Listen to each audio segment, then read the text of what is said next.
Hello दोस्तों, last class में मैंने आपको बताया था कि अगर कोई नंबर को किसी 3 या 4 नंबर से डिवाइड करने पर सेम रिमाइंडर आ रहा है तो वो नंबर कैसे निकालते हैं। उस नंबर की मैंने आपको स्टैंडर्ड फॉर्म बता दी थी। चलो अब आगे वहीं से कंटिन्यू करते हैं।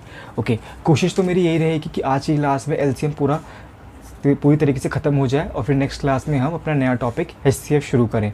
ओके, चलो आज मैं आगे ही क्वेश्चंस कराऊंगा और आज हम ये सीखेंगे कि अगर सेम रिमाइंडर ना हो, बल्कि सेम रिमाइंडर तो हो लेकिन नेगेटिव रिमाइंडर सेम हो, मतलब कि पॉजिटिव रिमाइंडर अलग अलग आ सकता है लेकिन नेगेटिव रिमाइंडर सेम होगा। मतलब कि एक नंबर को किन 3 या 4 नंबर से डिवाइड करने पर अगर नेगेटिव रिमाइंडर सेम आ रहा है तो वो नंबर कैसे आएगा। अब कोई बोलेगा कि नेगेटिव रिमाइंडर क्या होता है वो बताओ। चलो ठीक है, सबसे पहले वही बता देता हूँ। हेडिंग डाल लो सबके सब, नेगेटिव रिमाइंडर।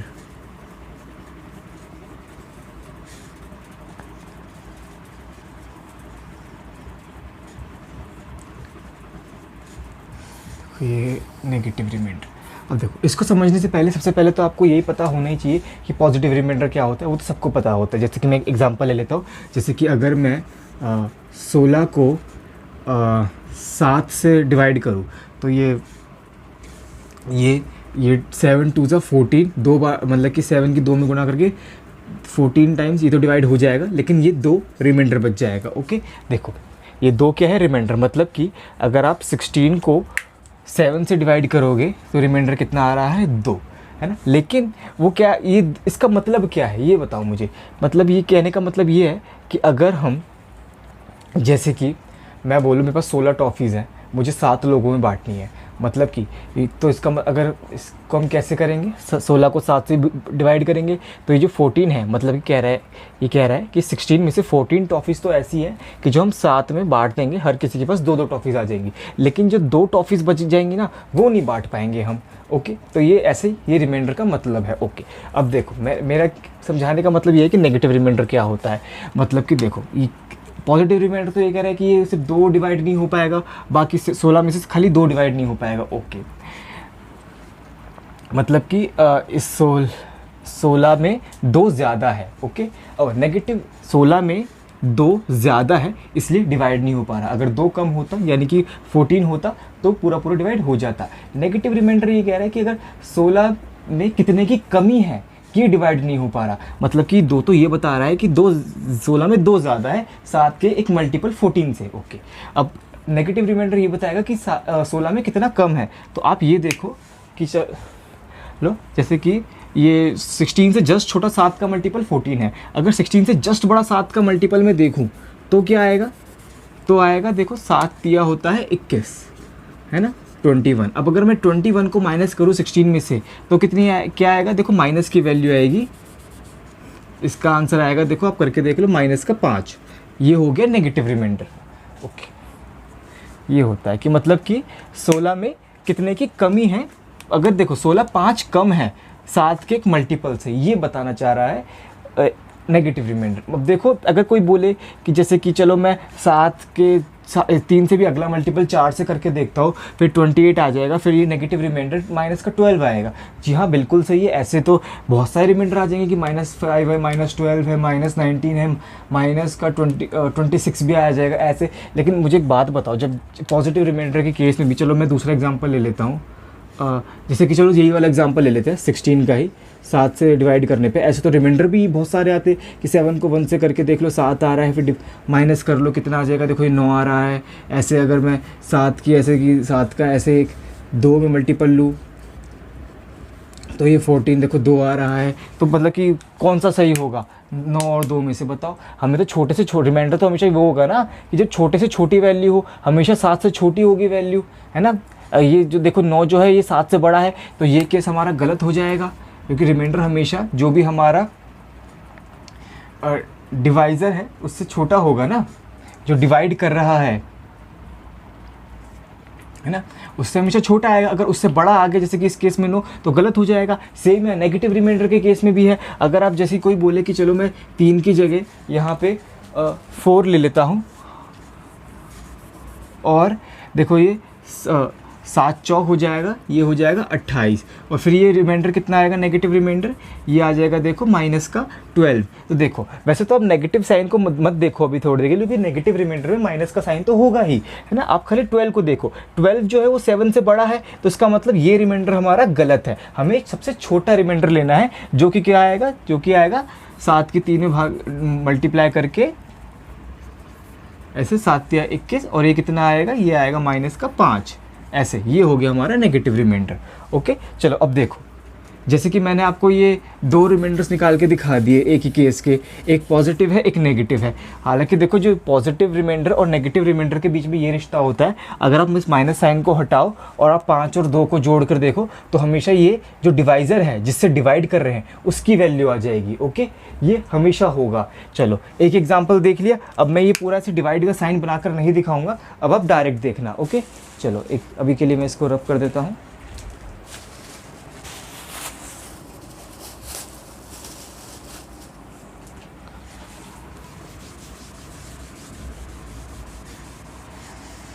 ये सही से रब नहीं हो रहा।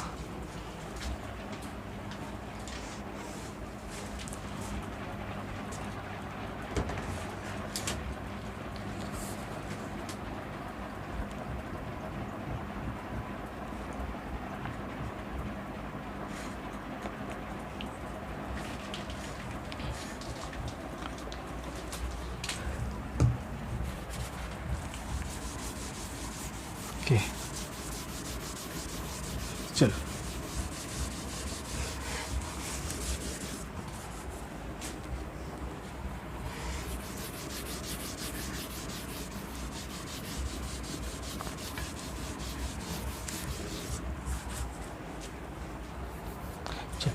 अब मैं आपसे पूछता हूँ कि चलो अगर हाँ 13 को 5 से डिवाइड करने पे नेगेटिव रिमाइंडर क्या आएगा बताओ।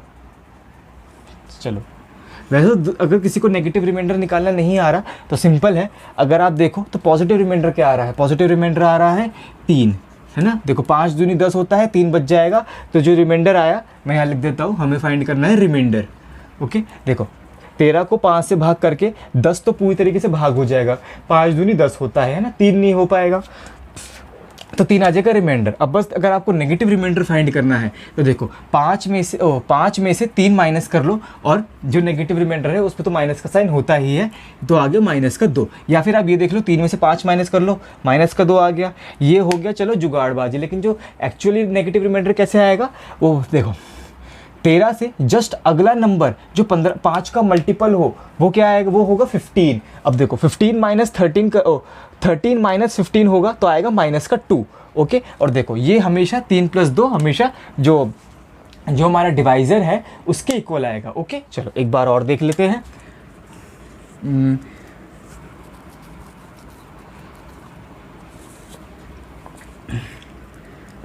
चलो आप बताओ 17 को 3 से भाग करने पे नेगेटिव रिमाइंडर क्या आएगा।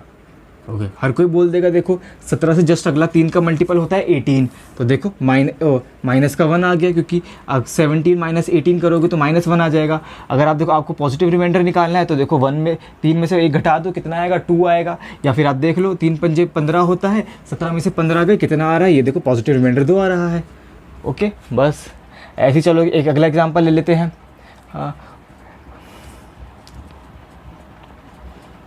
अगला एग्जांपल लेता हूँ मैं, चलो 25 की मल्टीप्लाई अगर मैं 25 की डिवाइड 25 को मैं 7 से डिवाइड करके देखूँ, हाँ तो नेगेटिव रिमाइंडर कितना आ रहा है। देखो 7 चौक 28 होता है, तो नेगेटिव रिमाइंडर कितना आ रहा है -4, और पॉजिटिव रिमाइंडर 7 या 21।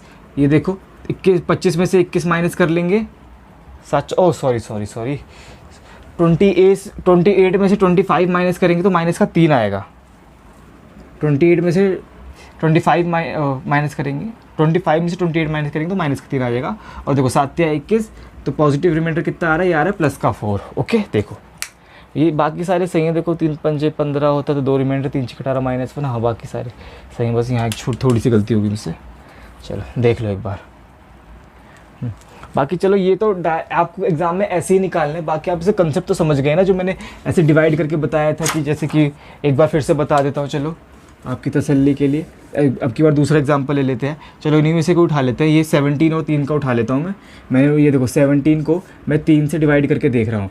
तो देखो जो पॉजिटिव रिमाइंडर है जो कि 2 आ रहा है वो कैसे आ रहा है, देखो 3 पंजे 15, 17 में से 15 घटा देंगे 2 रिमाइंडर आ जाएगा। तो सभी को पता होगा, ये तो कुछ नई बात है। जो नेगेटिव रिमाइंडर है वो देखो जो दो रिमाइंडर आ रहा है वो क्या कह रहा है कि 17 में 3 के कोई मल्टीपल से 2 ज़्यादा है। अगर आप देखो 15 से 2 ज़्यादा है ना, तो पॉजिटिव 2 ये बता रहा है। हम नेगेटिव रिमाइंडर ये बताएगा कि ये 3 के मल्टीपल से कम कितना है। ओके देखो 3 6 कितना होता है, देखो इसका 17 से जस्ट अगला 3 का मल्टीपल कितना होता है, 3 6 18।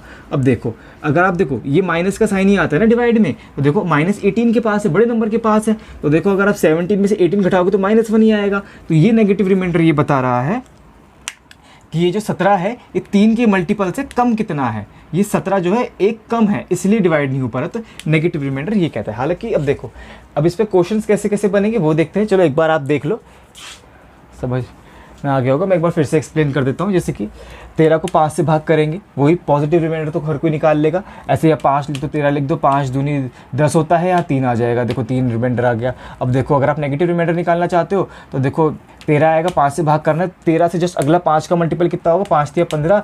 13 में से 15 माइनस करेंगे कितना आएगा, -2। अब देखो 17 को 3 से भाग करना है, कितनी बार चले जाएगा,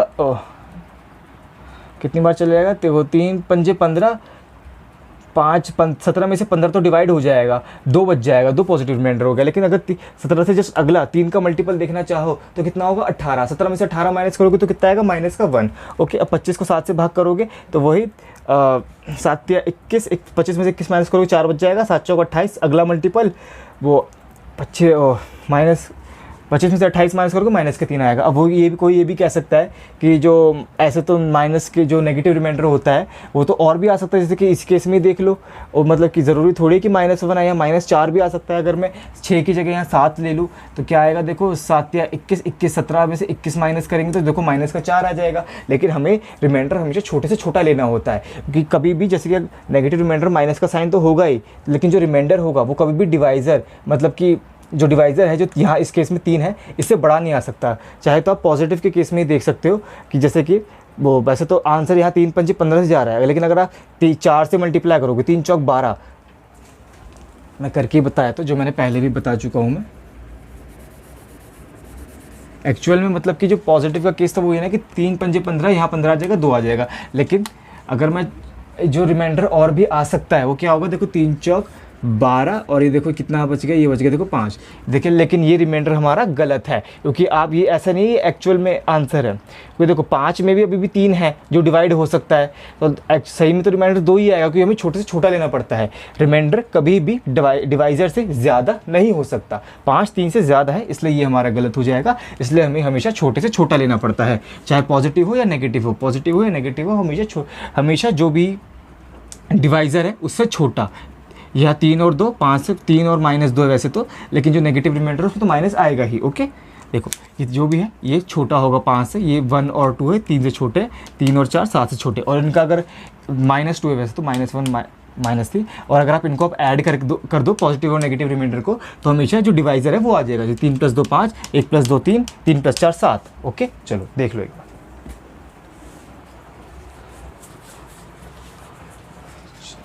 चलो उम्मीद करता हूँ आप नेगेटिव रिमाइंडर समझ गए होंगे। अब जल्दी से क्वेश्चंस देखते हैं कि एग्जाम में क्वेश्चंस कैसे आएंगे। अब देखो एग्जाम में क्वेश्चंस ऐसे आते हैं कि कभी भी डायरेक्ट नहीं बताएगा कि इस मतलब कि कुछ 3 नंबर्स हैं, सॉरी कोई एक नंबर है जिसको कुछ 3 या 4 नंबर से डिवाइड करने पे नेगेटिव रिमाइंडर सेम आ रहा है, ऐसे डायरेक्ट नहीं बोलेगा।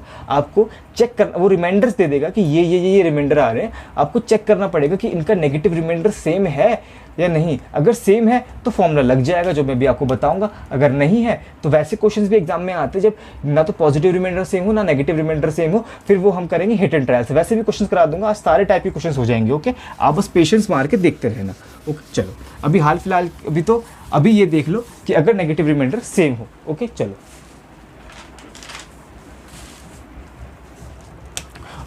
ओके चलो, हाँ नेगेटिव रिमाइंडर तो हो गया ना, अब इसको भी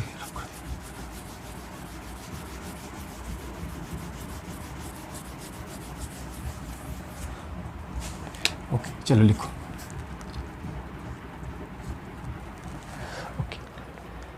कंसेप्ट ये, इफ़ अ नंबर, उस नंबर को मैं x नाम दे देता हूँ, जो भी नंबर है, ओके।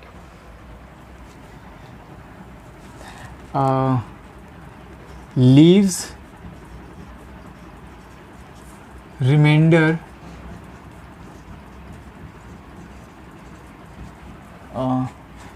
चलो ए बी सी बोल देते हैं कि A B C when divided by x, y, z, okay. मतलब कि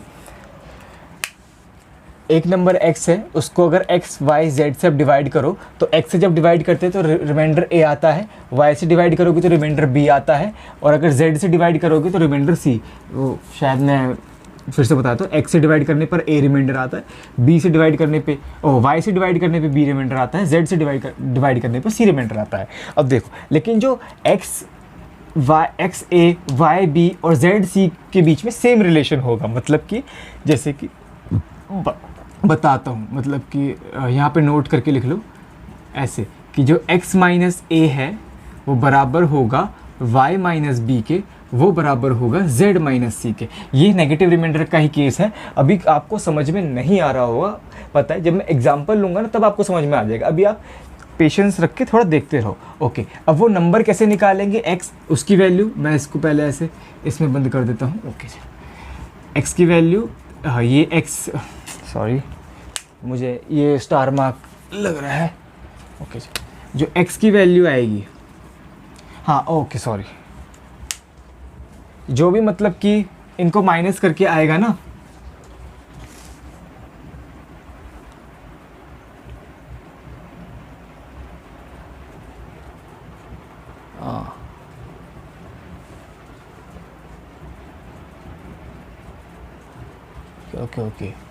ओके नहीं, थोड़ी सी गड़बड़ हो गई। एक x माइनस ए नहीं, इसको थोड़ा माइनस का साइन से पलट दो, वो भी आप समझ जाओगे क्यों। इसको ऐसे a माइनस एक्स लिख दो, ऐसे a माइनस एक्स बराबर b माइनस वाई। हालांकि दो सेम ही बातें हैं, लेकिन इससे ज़्यादा समझ में आएगा, अच्छे समझ में आएगा आपको। ये b माइनस वाई हो गया, फिर हो जाएगा देखो c माइनस जेड। ये e बराबर है, इसको मैं r के इक्वल मान लेता हूँ, ओके। हालांकि जो पहले मैंने लिया था उससे भी हो जाता, लेकिन उसमें क्या होता है, देखो यहाँ आपको r माइनस करना है, फिर आपको क्या आता है ना, ये r की वैल्यू नेगेटिव आती, वो फिर आपको ऐड करनी पड़ती, ओके। चलो अभी आप ऐसे देख लो, जो x की वैल्यू आएगी वो आएगी एलसीएम ऑफ ये जिनसे हम डिवाइड कर रहे हैं x, y, z माइनस में ये जो इनका डिफरेंस है ये r, ये माइनस करना है, ओके। चलो अब मैं क्वेश्चन बनाता हूँ, आप उससे समझ जाओगे। सपोज एक नंबर है, उसको मैं x से ले लेता हूँ। A number x when divided by, हम ले लेते हैं 13, 15, 13 नहीं, इसको 12 ले लेते, 13 से 13 बहुत डिफ़िकल्ट कर देगा, 12, 15 और 16 ले लेते हैं। एंड 16 लीव्स रिमाइंडर ही लिखा है मैंने ये शॉर्ट में। इसको ले लेते हैं हम 10, इसको ले लेते हैं 13, इसको ले लेते हैं 14 रिस्पेक्टिवली।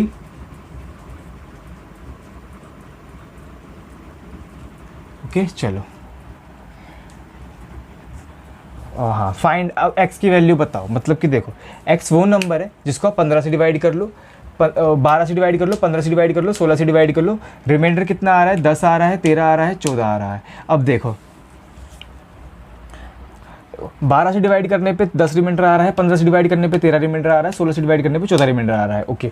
लेकिन मैंने आपको क्या बताया था कि नेगेटिव रिमाइंडर सेम होगा। नेगेटिव रिमाइंडर कैसे आएगा, देखो अगर पॉजिटिव रिमाइंडर 10 है तो नेगेटिव रिमाइंडर कैसे आएगा, 12 में से 10 माइनस कर लो और क्या आएगा, देखो माइनस का 2।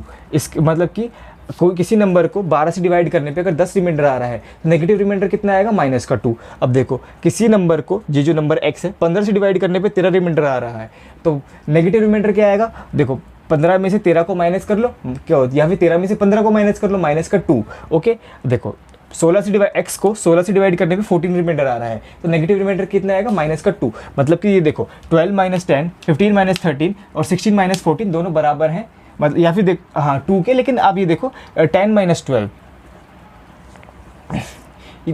ये ऐसे बराबर हो जाएगा। ओके, 10 माइनस 12, 13 माइनस 13 में 15 और 14 माइनस 16, ये करना है माइनस का 2। ओके, बराबर है। अब देखो मतलब कि वही एक, मेरे कहने का मतलब यही है कि ये जस्ट 12 के अगले मल्टीपल से जो भी x है, x से जस्ट अगला 12 का मल्टीपल उससे 2 कम है, और x से जस्ट अगला 15 का मल्टीपल उससे भी ये 2 कम है, और 16 के जस्ट x से जस्ट अगला 16 का मल्टीपल से भी ये नंबर 2 कम रहेगा। ओके, अभी चलो नहीं समझ में आएगा, मैं फिर से बोलता हूँ। ये जो नंबर x है, ये जो कोई भी हो सकता है, 11 12 कुछ भी हो सकता है ना, हमें नहीं पता, मैंने तो ऐसी क्वेश्चन बनाया है, ये कुछ भी हो सकता है। ऐसे बहुत सारे वैल्यूज हो सकते हैं x की जो कि हाँ हो सकती है। हमें लीस्ट वैल्यू बताओ। हाँ, मैं आपको क्वेश्चन बनाता हूँ, find the least value of x। Okay, हमें ये बतानी है, क्योंकि x ऐसे बहुत सारे नंबर्स हो सकते हैं जिसको 12 से डिवाइड 12 15 16 से डिवाइड करने पे हमेशा नेगेटिव रिमाइंडर माइनस का 2 है। तो अगर छोटे से छोटा नंबर बताना है तो उसके लिए बस वही जैसे कि स्टैंडर्ड फॉर्म बन जाएगी, उसमें मैं k पुट कर दूंगा, हमें k की जगह 1 पुट करना है। ओके, अब देख जो ये कंसेप्ट कह रहा है कि हमें ये जो भी है 12 15 16 का एलसीएम लेना है और फिर जो इसका नेगेटिव रिमाइंडर है वो माइनस कर देना है। ओके, चलो देखते हैं। ओके, 12 15 16 का अगर मुझे एलसीएम निकालना हो तो ये देखो, ये 3 चौक 12 होता है, ये 3 पंजे 15 होता है, 4 चौक 16 होता है ना। अगर देखो तो वो इसको अगर 20 से मल्टीप्लाई करो तो 240,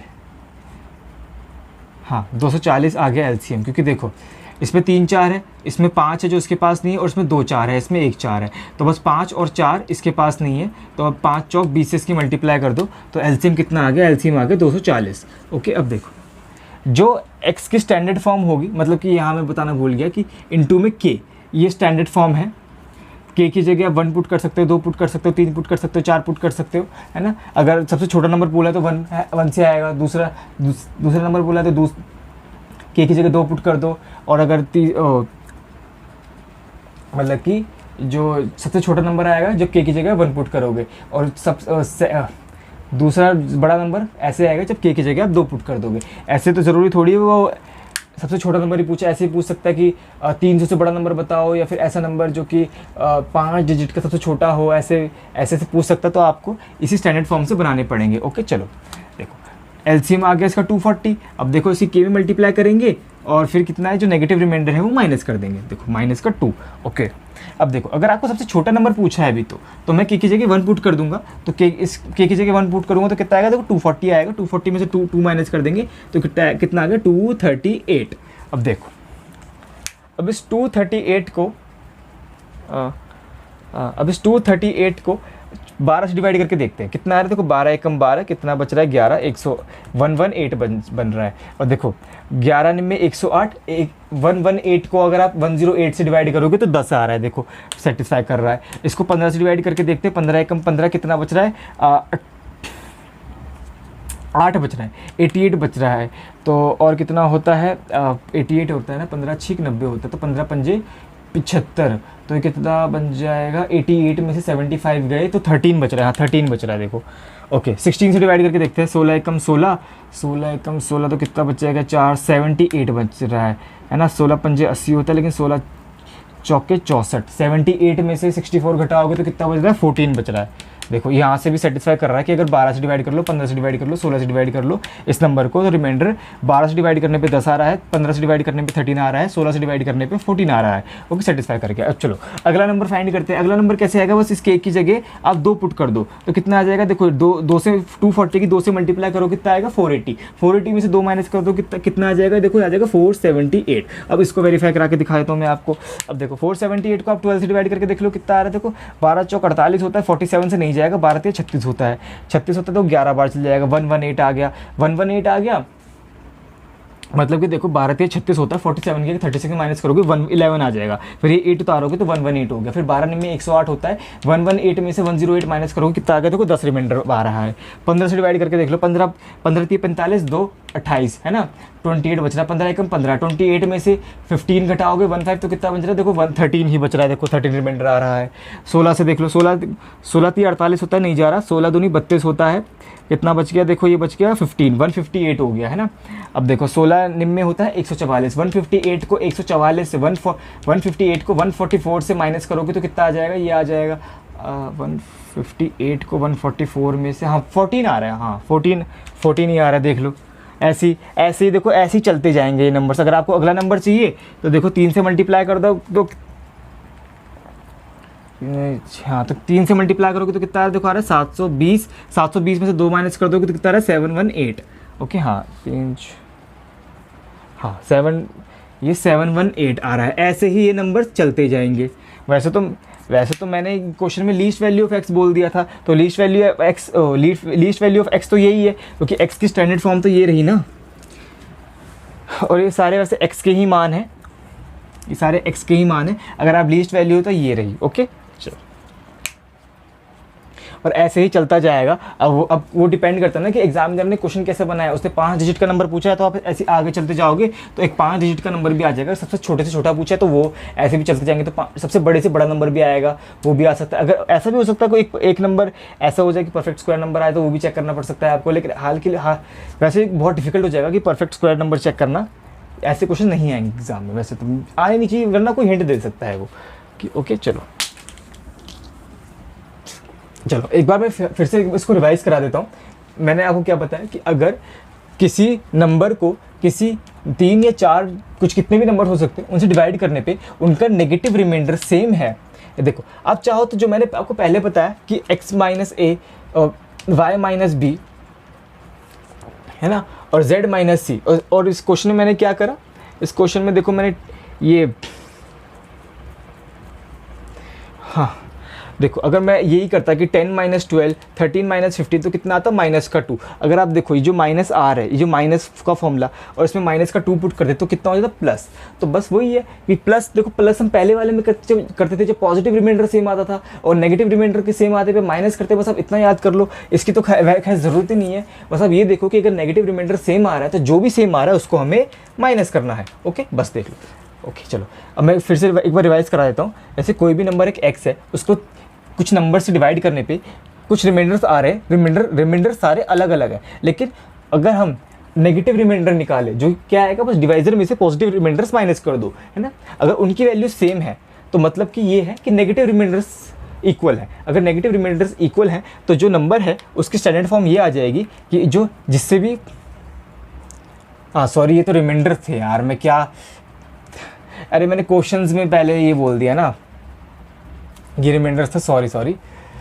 हाँ मैं फिर से बोलता हूँ, कोई भी नंबर x है उसको कुछ नंबर से डिवाइड करने पर सेम रिमाइंडर्स आ रहे हैं, मतलब कि जो रिमाइंडर्स हैं ये वैसे तो अलग अलग हैं, लेकिन अगर आप इनके नेगेटिव रिमाइंडर्स निकालो जो कि कैसे आएगा, ऐसे इनमें से माइनस कर दो,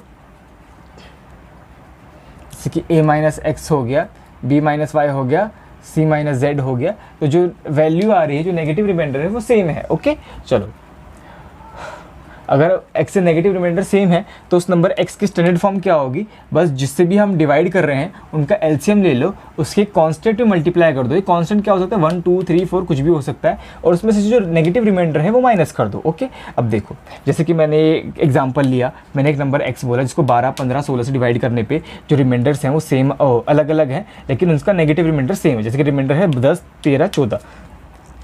नेगेटिव रिमाइंडर्स कैसे निकाले, 10 में से 12 माइनस कर देखो -2 आ रहा है, 13 में से 15 माइनस करके देखो -2 आ रहा है, 14 में से 16 माइनस करके देखो -2 आ रहा है। अब देखो अगर -2 आ रहा है, फिर मैंने कहा कि लीस्ट वैल्यू ऑफ x निकालो, तो देखो स्टैंडर्ड फॉर्म ये हो गई, लीस्ट वैल्यू क्या है x के की जगह 1 पुट कर दो। देखो एलसीएम वही है, मतलब कि 12 15 16 का एलसीएम कितना होगा 240 की k मल्टीप्लाई माइनस का 2, क्योंकि माइनस है नेगेटिव रिमाइंडर, वो नेगेटिव रिमाइंडर है 2। ओके सबसे छोटी वैल्यू है 238 है ना, ये मैंने आपको वेरीफाई करके भी दिखा दी। उससे अगली वैल्यू है, उससे अगली वैल्यू है, ऐसे ही चलता जाएगा। अगर क्वेश्चन में ये पूछा हो कि जैसे कि 4 डिजिट की बताओ, तो शायद इससे अगली वाली नहीं, इससे अगली से अगली वाली 4 डिजिट की होगी।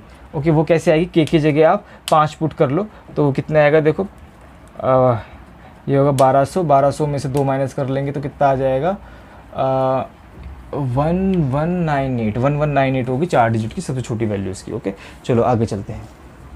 अब क्वेश्चन करते हैं जो एग्ज़ाम में पूछा गया है।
ये क्वेश्चन जो मैं आपको करवा रहा हूँ ये MTS 2020 का क्वेश्चन है। Okay,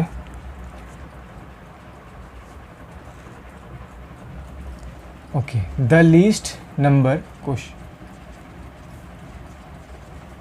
which when divided by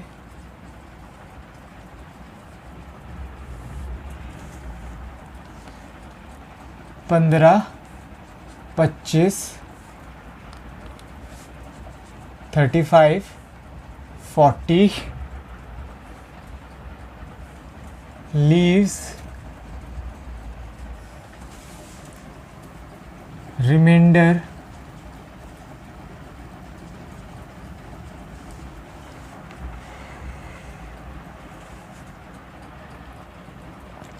10, 20, 30,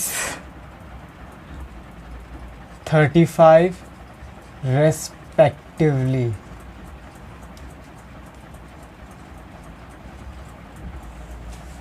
okay, पहला ऑप्शन 4210, दूसरा ऑप्शन 4200, तीसरा ऑप्शन 4205 और डी ऑप्शन 4195। चलो बताओ, क्वेश्चन क्या है, सबसे छोटे से छोटा नंबर बताओ जिसको 15, 25, 35, 40 से डिवाइड करने पे 10, 20, 30, 35 रिमाइंडर आ रहा है। मतलब कि अगर जो भी छोटे छोटा नंबर है उसको 15 से डिवाइड करें तो 10 रिमाइंडर आ रहा है, 25 से डिवाइड करें तो 20 रिमाइंडर आ रहा है, 35 से डिवाइड करेंगे तो 30 रिमाइंडर आ रहा है और 40 से डिवाइड करेंगे 35 रिमाइंडर आ रहा है। आप चेक कर लो कि इनका नेगेटिव रिमाइंडर सेम है। देखो बस इनको माइनस करके देख लो आपस में। जैसे कि 15 में से 10 माइनस करेंगे 5, 25 में से 20 माइनस करेंगे 20, 5 आ रहा है, 35 में से 35, 45 में से 35 5। देखो मतलब कि इनका नेगेटिव रिमाइंडर सेम है। तो बस हमें क्या करना है कि जो भी 5 है वो माइनस कर देंगे इन सब के एलसीएम में से। वैसे अगर आप चाहो तो ऑप्शन से भी कर सकते हो। ऑप्शन से कैसे करेंगे, देखो आप देखो जो भी ऑप्शन है उनमें से एक ऑप्शन तो आंसर है। अब कैसे चेक कर सकते हो, देखो यार एक नंबर पकड़ लो इनमें से और उससे डिवाइड करके देख लो। जैसे ये जो नंबर है ये कह रहा है कि 15 से डिवाइड करने पे 10 रिमाइंडर आना चाहिए। तो ऑप्शंस को चेक कर लेते हैं कि कौन सा ऐसा नंबर है जो 15 से डिवाइड करने पे 10 रिमाइंडर दे रहा है। ओके, चेक कर लेते हैं, इसको डिवाइड कर लेते हैं।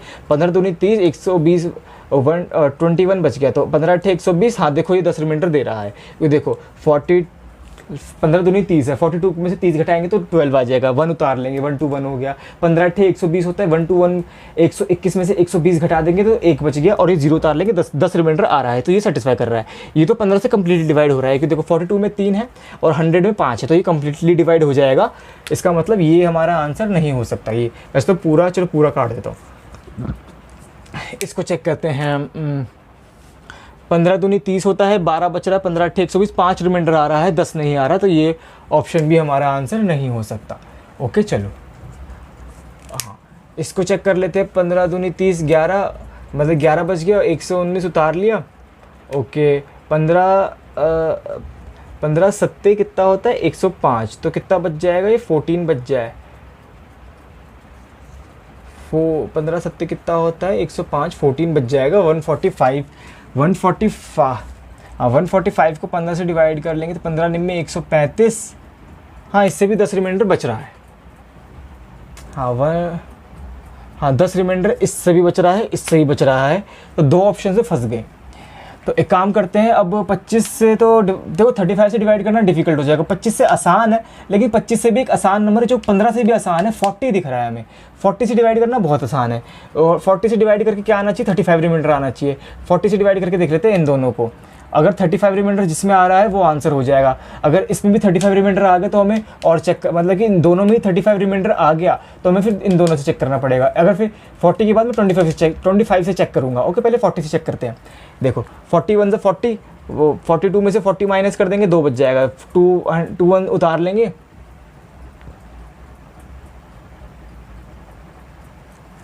उतार लेंगे तो फिर हाँ फिर 21 तो जाता नहीं 40 से, तो 0 भी उतार लेंगे, तो 40 इंटू 5 200 होता, तो यहाँ 10 रिमाइंडर आ रहा है, 35 आना चाहिए, तो ये ऑप्शन गलत हो गया।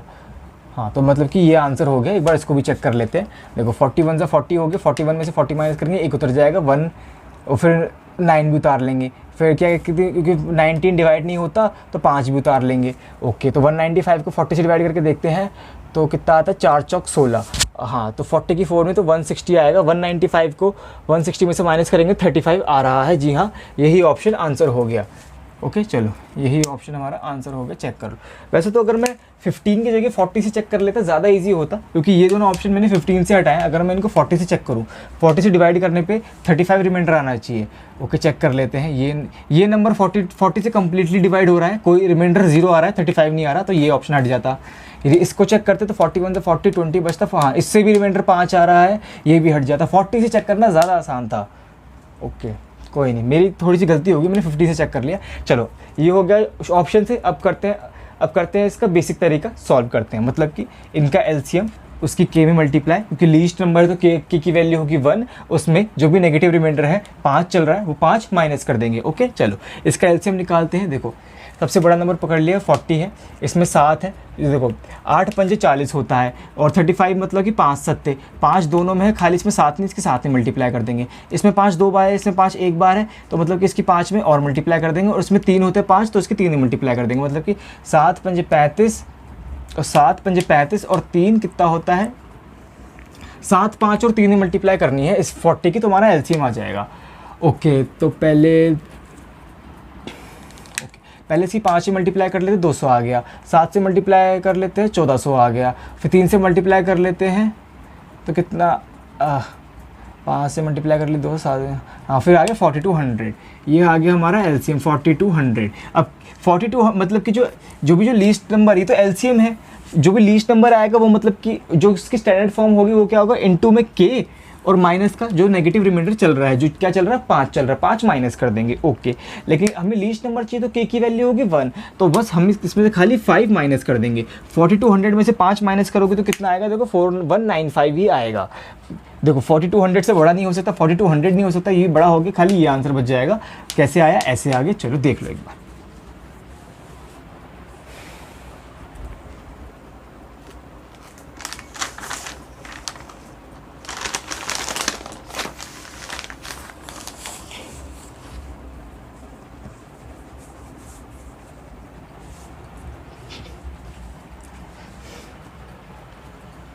चलो अगला क्वेश्चन करते हैं।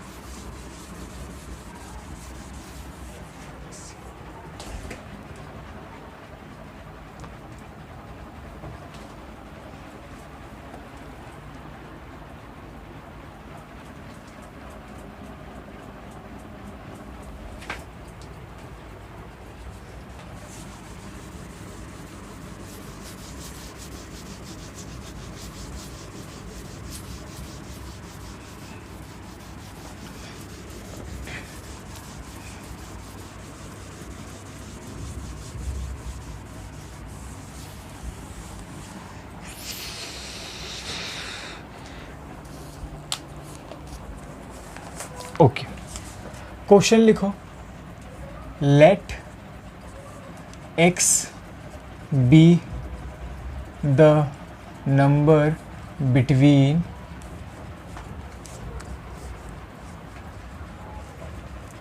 5000 and 5100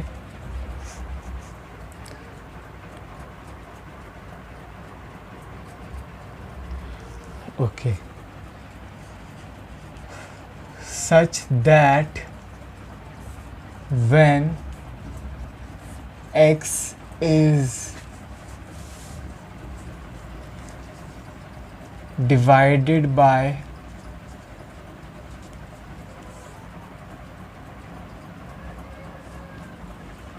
5, 12, 16, 20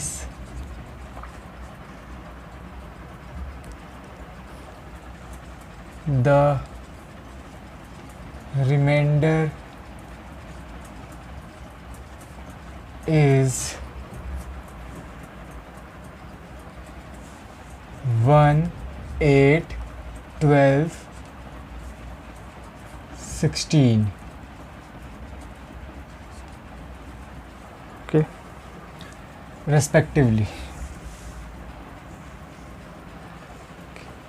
What is the sum of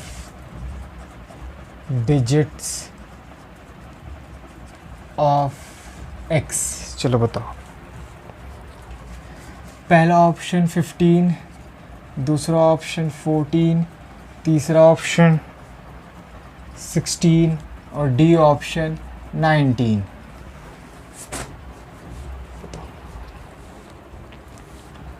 देखो, अब क्योंकि यहाँ पे सम ऑफ डिजिट्स पूछा है तो यहाँ पे आप डिजिटल सम लगा सकते हो, आपका आंसर बहुत इजीली आएगा। ओके, डिजिटल सम वैसे मैंने सिंप्लीफिकेशन में थोड़ा सा पढ़ाया है। ओके, कोई बात नहीं, मैं अभी तो वैसे तो नंबर सिस्टम का टॉपिक है, नंबर सिस्टम मुझे पहले पढ़ाना चाहिए था, लेकिन मैं आपको बस थोड़ा सा एक ओवरव्यू दे दूंगा जिससे आप भी क्वेश्चन कर पाओगे। चलो, तो क्वेश्चन कह रहा है एक्स एक नंबर है जो 5000 से 5100 के बीच में है, और सच दैट कि जब x को 5, 12, 16, 20 से डिवाइड करते हैं तो रिमाइंडर 1, 8, 12, 16 आता है। मतलब कि 5 से डिवाइड करने पे 1 आ रहा है, 12 से डिवाइड करने पे 8 आ रहा है, 16 से डिवाइड करने पे 12 आ रहा है और 20 से डिवाइड करने पे 16 आ रहा है रिमाइंडर। ओके, चलो, हमें जो भी फिर जब नंबर x आएगा उसके डिजिट्स का हमें सम पूछा है। देखो, अब ये देखो कि जो इस केस में भी क्या नेगेटिव रिमाइंडर सेम है? देखो, एक चेक कर लो। देखो, 5 में से 1 माइनस करोगे 4, 12 में से 8 माइनस करोगे 4, 16 में से 12 माइनस करोगे 4 और 20 में से 16 माइनस करोगे 4। देखो, हाँ, सारे केस से वैल्यू 4 आ रही है, इसका मतलब नेगेटिव रिमाइंडर सेम है। ओके, चलो, अगर नेगेटिव रिमाइंडर सेम है तो x की वैल्यू हम कैसे निकाल सकते हैं? जो भी एलसीएम है इनका, उसमें k की मल्टीप्लाई, फिर उसमें जो भी नेगेटिव रिमाइंडर है वो माइनस कर देंगे। लेकिन अभी इस केस में हमें 5000 से 5100 के बीच में वैल्यू लेनी है। ओके, चलो, ओके, तो देखते हैं। अगर मतलब कि अगर आप डिजिटल सम लगाना चाहो तो क्योंकि ना यहाँ पे 12 आ रहा है, 12 आ रहा है और हमें ये नहीं पता कि k की हम किस में मल्टीप्लाई करें कि वो 5000 से 5100 के बीच में पहुँच जाए।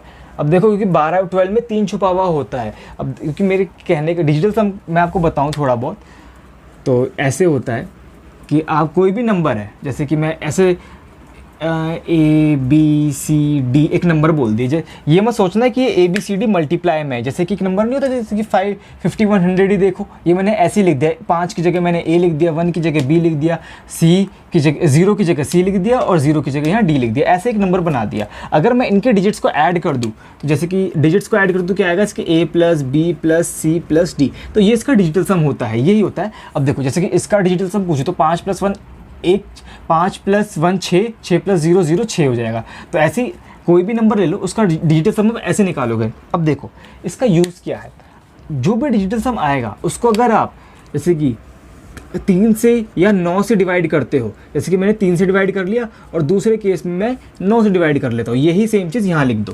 ओके, तो देखो, जो रिमाइंडर आएगा मतलब कि यहाँ से और यहाँ से भी जो रिमाइंडर आ रहा है वो वही रिमाइंडर होगा जब आप इस पूरे नंबर को 3 या 9 से डिवाइड करके जो रिमाइंडर आएगा वो सेम होगा जब आप इनके डिजिट्स को ऐड करके सॉरी, अगर 3 या 9 से डिवाइड कर लो, जैसे कि 3 से डिवाइड करने पे जो रिमाइंडर आ रहा है वो वही रिमाइंडर है जो इस पूरे नंबर को 3 से डिवाइड करने पे रिमाइंडर आएगा। चाहे मैं आपको एक एग्जांपल लेके बता देता हूँ। मैं ले लेता हूँ एक बड़ा नंबर ले लेता हूँ, मैं 103 ले लेता हूँ। मैं इसको 3 से डिवाइड करके क्या रिमाइंडर आएगा, देखो 102 कम्प्लीटली डिवाइड हो जाता है 3 से, क्योंकि 17 छिक्का 102 होता है, यानी कि 34 3 ज़ा 102 होता है। तो मतलब कि एक रिमाइंडर आ रहा है ना। अब देखो 103 को मैंने 103 को मैंने 3 से डिवाइड करके एक रिमाइंडर आया है। अब अगर मैं इसके डिजिट्स को ऐड कर दूँ तो कितना आ रहा है, 4 आ रहा है। देखो 1 + 3 4। अगर मैं 4 को 3 से डिवाइड करूँ तो अब क्या रिमाइंडर आ रहा है, अब भी तो रिमाइंडर एक ही आ रहा है, 3 एकम 3 1 बच गया। देखो ये होता है डिजिटल सम का फ़ायदा। अब जैसे कि अगर मैं 576 ले लेता हूँ एक नंबर, उसको मैं 9 से डिवाइड करके देखता हूँ क्या रिमाइंडर आ रहा है, आप करके बताओ। रिमाइंडर बताओ 576 को 9 से डिवाइड करके देखते हैं। देखो 6 निम्मा 54 होता है तो कम्प्लीटली डिवाइड हो रहा है, रिमाइंडर 0 आ रहा है। तो मतलब कि डिजिट्स को ऐड करके भी रिमाइंडर 0 आएगा। लेकिन मुझे थोड़ा अलग केस लेना चाहिए तो मैं इसको ये ले लेता हूँ, हाँ इसको मैं 8 ले लेता हूँ तो रिमाइंडर 2 आ गया। ओके, 2 रिमाइंडर आ गया। अब देखो अगर मैं अब इसके डिजिट्स को ऐड कर दूँ, देखो क्या आ रहा है, देखो डिजिट्स को ऐड करके, वैसे तो डिजिट्स को ऐड करके भी 2 ही आएगा। देख लो जैसे कि 5 + 7 कितना होता है, 5 + 7 होता है 12। 12 मतलब जैसे कि 12 की अगर आप जैसे कि अगर आप ऐसा भी कर सकते हो 12 + 8 कर दो 20, 2 + 0 2 ही आता है। और देखो अगर आप चाहो तो वो 5 + 7 12 आया, 12 की डिजिट्स को भी ऐड कर दो, यदि 1 + 2 3, 3 में 8 जोड़ दो कितना हो रहा है 11, 11 के डिजिट्स को ऐड कर दो कितना आ रहा है 2। मतलब 11 में क्या होता है 1 और 1 होता है, 1 + 1 कितना आ रहा है 2। मतलब कि डिजिटल सम ये, वैसे तो डिजिटल सम यही होता है, किसी नंबर को या तो आप उसके डिजिट्स को कम्प्लीटली डिजिट्स को ऐड करते हुए चलो, जैसे कि 5 + 7 9 को अगर आप सपोज अभी भूल भी जाओ, 9 को मैंने छुपा दिया ऐसे, 5 7 और 8 को देखो, अगर मैं इसके डिजिट्स को ऐड करता हुआ चलूँ तो खाली 2 आ जाएगा, है ना। क्योंकि देखो 5 + 7 कितना होता है 12, 12 + 8 2 20 होता है। 20 की डिजिट्स को भी ऐड करो, 2 + 0 कितना आ रहा है 2 आ रहा है। ज़रूरी नहीं है कि लास्ट में डिजिट्स को ऐड कर दो, आप बीच में भी कर सकते हो, एक ही बात है। या फिर आप उस नंबर को 9 से डिवाइड करके देख लो, जो रिमाइंडर आ रहा है वो उसका डिजिटल सम है। ओके, हालांकि इस क्वेश्चन में जो यूज़ होगा वो ये है कि चाहे उस नंबर को, जो भी नंबर है उसको अगर आप 3 या 9 से डिवाइड करके जो रिमाइंडर आ रहा है वो वही होगा। अगर आप उस नंबर की डिजिट्स को ऐड करके 3 से डिवाइड करो तो जो वही रिमाइंडर आएगा जो उस नंबर को 3 से डिवाइड करने पर आ रहा है। ओके, अभी के लिए इतना काफ़ी है इस क्वेश्चन को सॉल्व करने के लिए। अभी आप देख लो,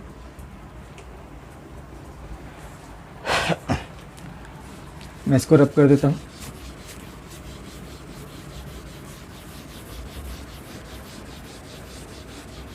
देखो अभी सबसे पहले मैं इसकी स्टैंडर्ड फॉर्म लिखता हूँ। स्टैंडर्ड फॉर्म क्या होगी, देखो वैसे तो देखो, क्योंकि ये नंबर जो भी एलसीएम होगा, क्योंकि इस नंबर में 3 छुपा हुआ है, मतलब कि जो भी ये नंबर्स हैं इनमें 12 है, 12 में मतलब कि 3 होता है, 3 × 12, तो मतलब कि जो इसका एलसीएम होगा उसमें भी 3 होगा। अब देखो क्योंकि देखो एलसीएम जो होगा उसी के में मल्टीप्लाई करके हम माइनस करेंगे जो नेगेटिव रिमाइंडर है ना। नेगेटिव रिमाइंडर क्या है, नेगेटिव रिमाइंडर 4 चल रहा है, 4 माइनस करेंगे, है ना। अब देखो, अब अगर मैं जो भी नंबर आएगा उसको 3 से डिवाइड करूँ, अब तो क्या होगा, जो एलसीएम है उसमें से 3 कम्प्लीटली डिवाइड हो जाएगा, और जो माइनस का 4 है उसमें से नहीं हो पाएगा, उसमें से खाली माइनस का 1 बच जाएगा। तो अगर आपको आंसर जल्दी निकालना है तो आप ये चेक कर लो कौन सा ऑप्शन ऐसा है जिसको 3 से डिवाइड करके माइनस का 1 रिमाइंडर आ रहा है, या फिर माइनस का 1 से अगर पॉजिटिव रिमाइंडर बनाना चाहो 3 का तो प्लस का 2 होगा।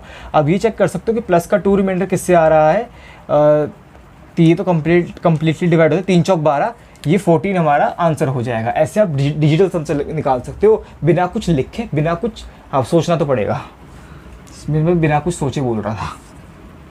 अब देखो मैं बताया तो मैंने 14 कैसे लिखा है, बता दो। देखो इस वो ये जो भी नंबर होगा x, इसकी स्टैंडर्ड फॉर्म क्या होगी इन सब का, मतलब कि हालांकि देखो अब कोई ये भी सोच सकता है कि नंबर तो भाई 5000 से और 5100 के बीच में पूछा है, मैंने ऐसे कैसे बोल दिया आंसर। देखो कि हमें देखना ही नहीं, हमें जब देख लिया कि 3 का मल्टीपल है ये और जो रिमाइंडर है वो 3 का मल्टीपल नहीं है, इसलिए हम निकाल सकते हैं इजीली। मैं भी आपको ऐसे डिटेल स्टेप बाय स्टेप समझा देता हूँ, आपको इजीली समझ में आएगा, कोशिश करता हूँ। चलो देखो स्टैंडर्ड फॉर्म तो यही होगी ना कि मतलब कि इन चारों नंबर का एलसीएम ले लो, उसमें से जो नेगेटिव रिमाइंडर चल रहा है जो कि 4 है वो माइनस करना है। एलसीएम लेके देखते हैं। देखो इसमें देखो 12 पंजे 60 हो गया, 60 हो गया, और 60 और 20 का एलसीएम 60 ही होता है क्योंकि 60 में 20 छुपा हुआ होता है।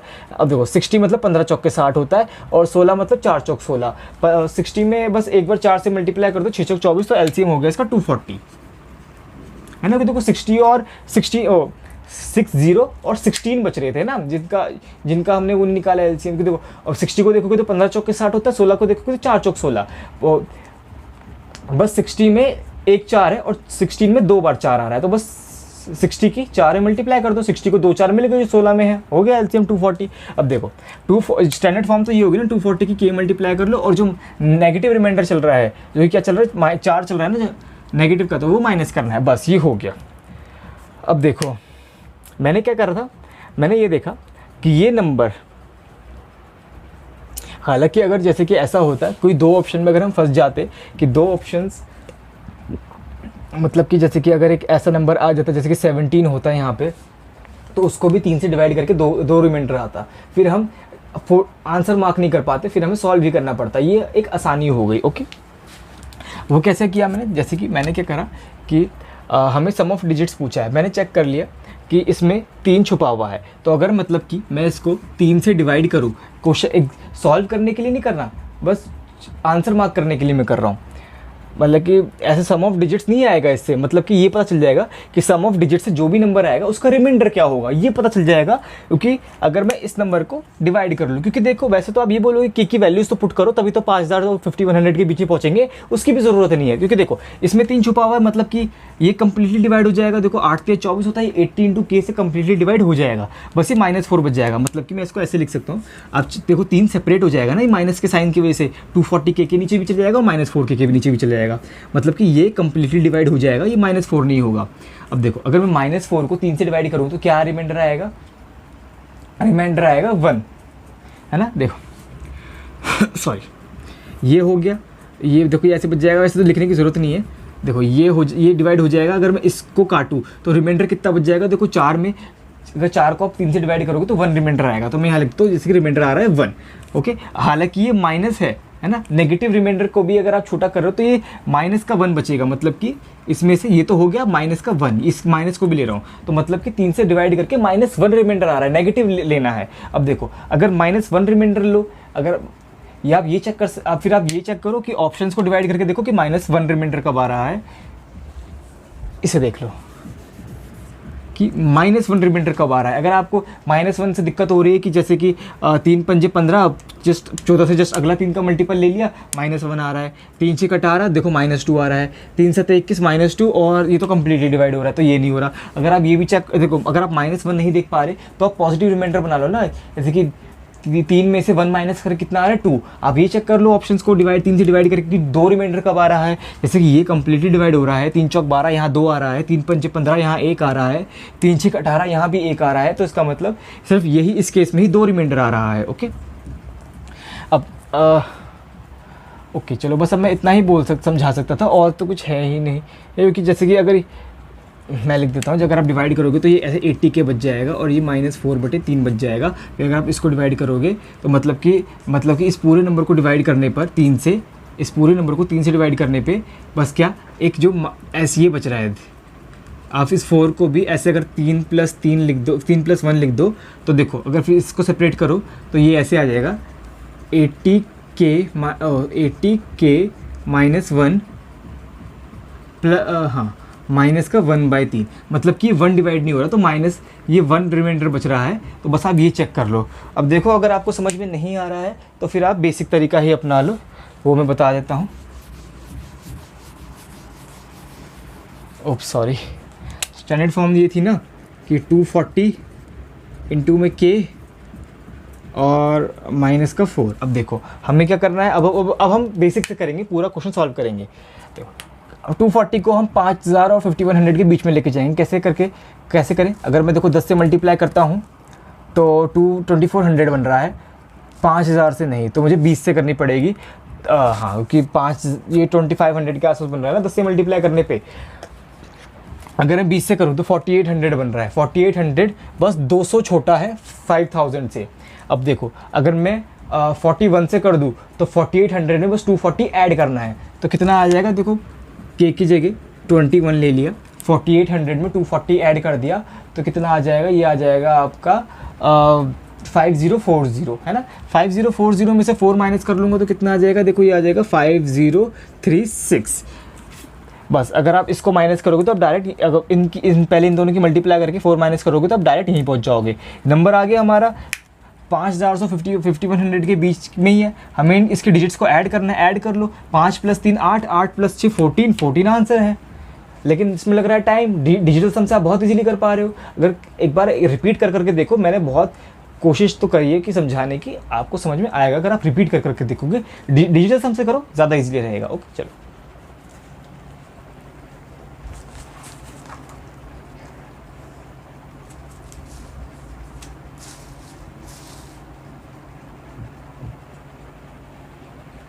ओके चलो अब टाइप चेंज करते हैं।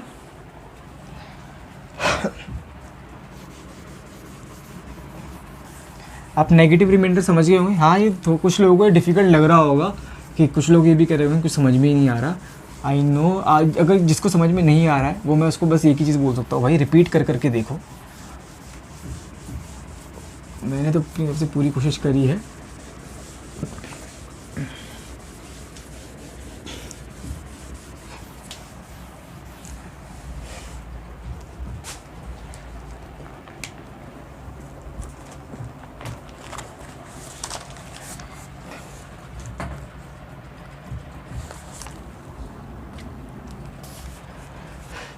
ये जो क्वेश्चन मैं आपको करवा रहा हूँ ये CRPF 2023 में पूछा गया था। ओके, क्वेश्चन है when a number is divided by 15 it gives a remainder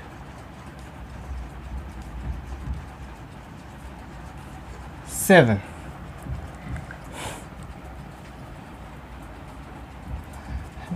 And when it is divided by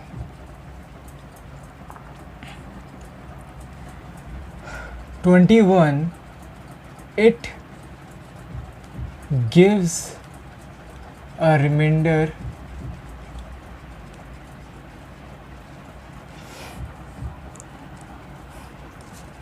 10. Find out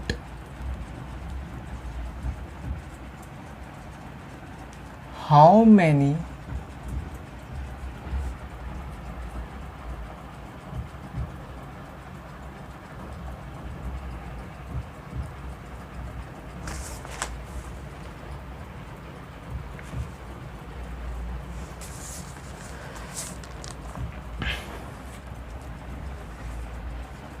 such numbers exist between 600 and 6000। चलो बताओ ऑप्शंस। पहला ऑप्शन 51, दूसरा ऑप्शन 52, तीसरा ऑप्शन 53 और डी ऑप्शन 54। चलो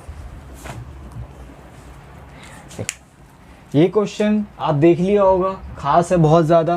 कैसे कि देखो इस केस में कह रहा है कि एक नंबर है, 15 से डिवाइड करने पे 7 रिमाइंडर आ रहा है, 21 से डिवाइड करने पे 10 रिमाइंडर आ रहा है। और ये बताओ ऐसे नंबर, ऐसे बहुत सारे नंबर्स होंगे, ऐसे नंबर्स तो 600 और 6000 के बीच में कितने नंबर्स होंगे वो बताओ। चलो ठीक है, अब देखो ना तो इसमें पॉजिटिव रिमाइंडर सेम है 7 और 21 में, 7 और 10 में सॉरी, ना तो पॉजिटिव रिमाइंडर सेम है ना नेगेटिव रिमाइंडर सेम है। अगर आप 15 में से 7 माइनस करोगे तो 8 आ रहा है, 8 आ रहा है, और 21 में से 10 माइनस करोगे तो 11 आ रहा है। -8 और -11 नेगेटिव रिमाइंडर्स भी सेम नहीं है।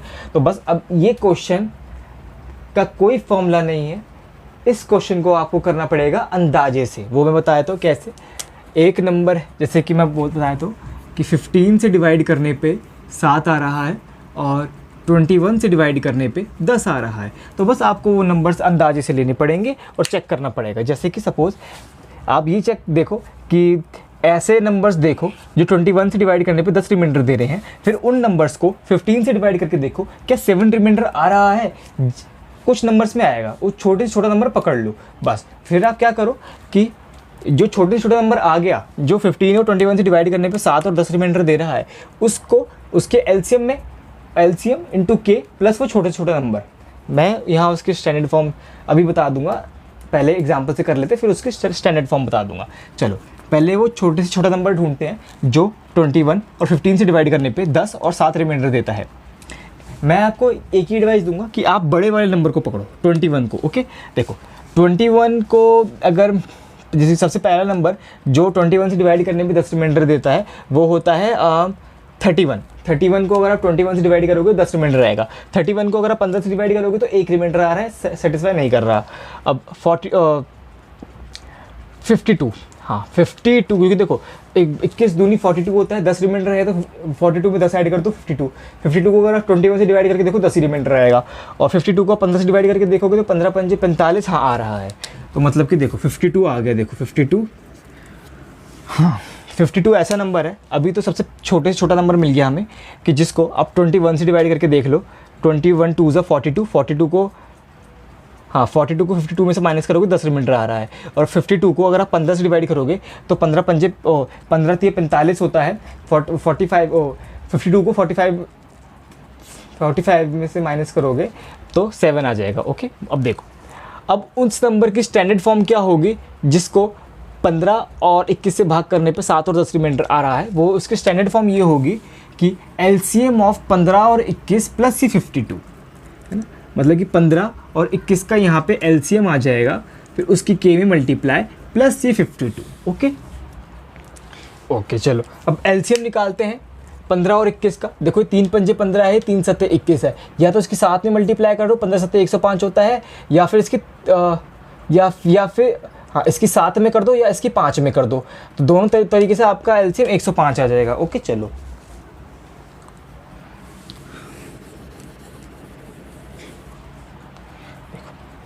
तो क्या आ गया एलसीएम 105 इंटू में के प्लस 52। 52 क्या है? 52 वही है वो छोटे से छोटा नंबर जो हमने अंदाजे से निकाला, जो 21 से डिवाइड करने पे 10 रिमाइंडर दे रहा है, 15 से डिवाइड करने पे 7 रिमाइंडर दे रहा है। ओके चलो अब देखो, अगर चाहे आप ये देख लो कि वैसे तो सबसे छोटे से छोटा नंबर ये हो गया, लेकिन अगर मुझे 52 के बाद अगला नंबर फाइंड करना है जो 15 से डिवाइड करने पे 7 रिमाइंडर दे और 21 से डिवाइड करने पे 10 रिमाइंडर दे, तो अगला रिमाइंडर यही आए, अगला नंबर वही आएगा, बस के की जगह 1 पुट कर दो और इसमें ऐड कर दो।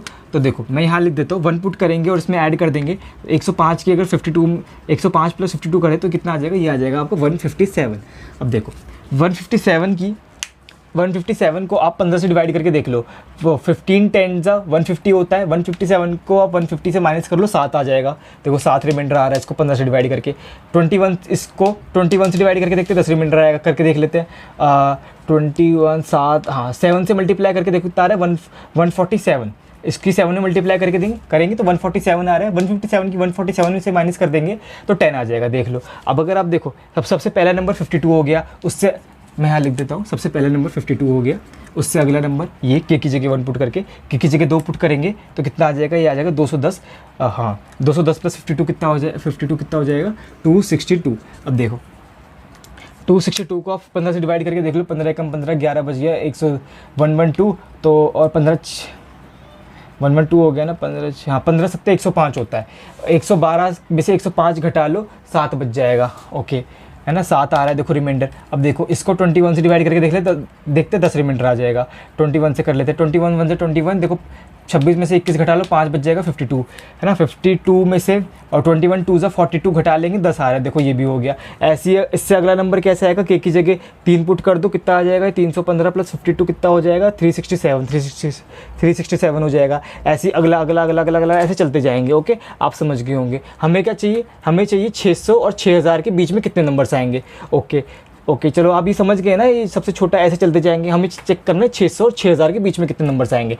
सबसे पहले 600 को चेक करते हैं। अगर सब 600 के लिए तो साफ देख पा रहे होंगे, हम 6 से मल्टीप्लाई करना है। लेकिन एक बार चेक कर लेते हैं, 5 से मल्टीप्लाई कर ले तो देखो 525 प्लस 52 कितना हो रहा है, नहीं 600 से छोटा बैठ रहा है।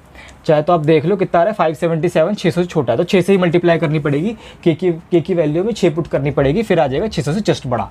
तो देखो के की वैल्यू हम क्या पुट करें, 6 पुट करने पे आ जाएगा, है ना। फिर 7 पुट करेंगे तो और बड़ा नंबर आ जाएगा, ऐसे 8 पुट करेंगे तो और बड़ा नंबर आ जाएगा। अभी चेक कर लेते हैं 6000 से छोटा नंबर किस पे आ रहा है। ओके,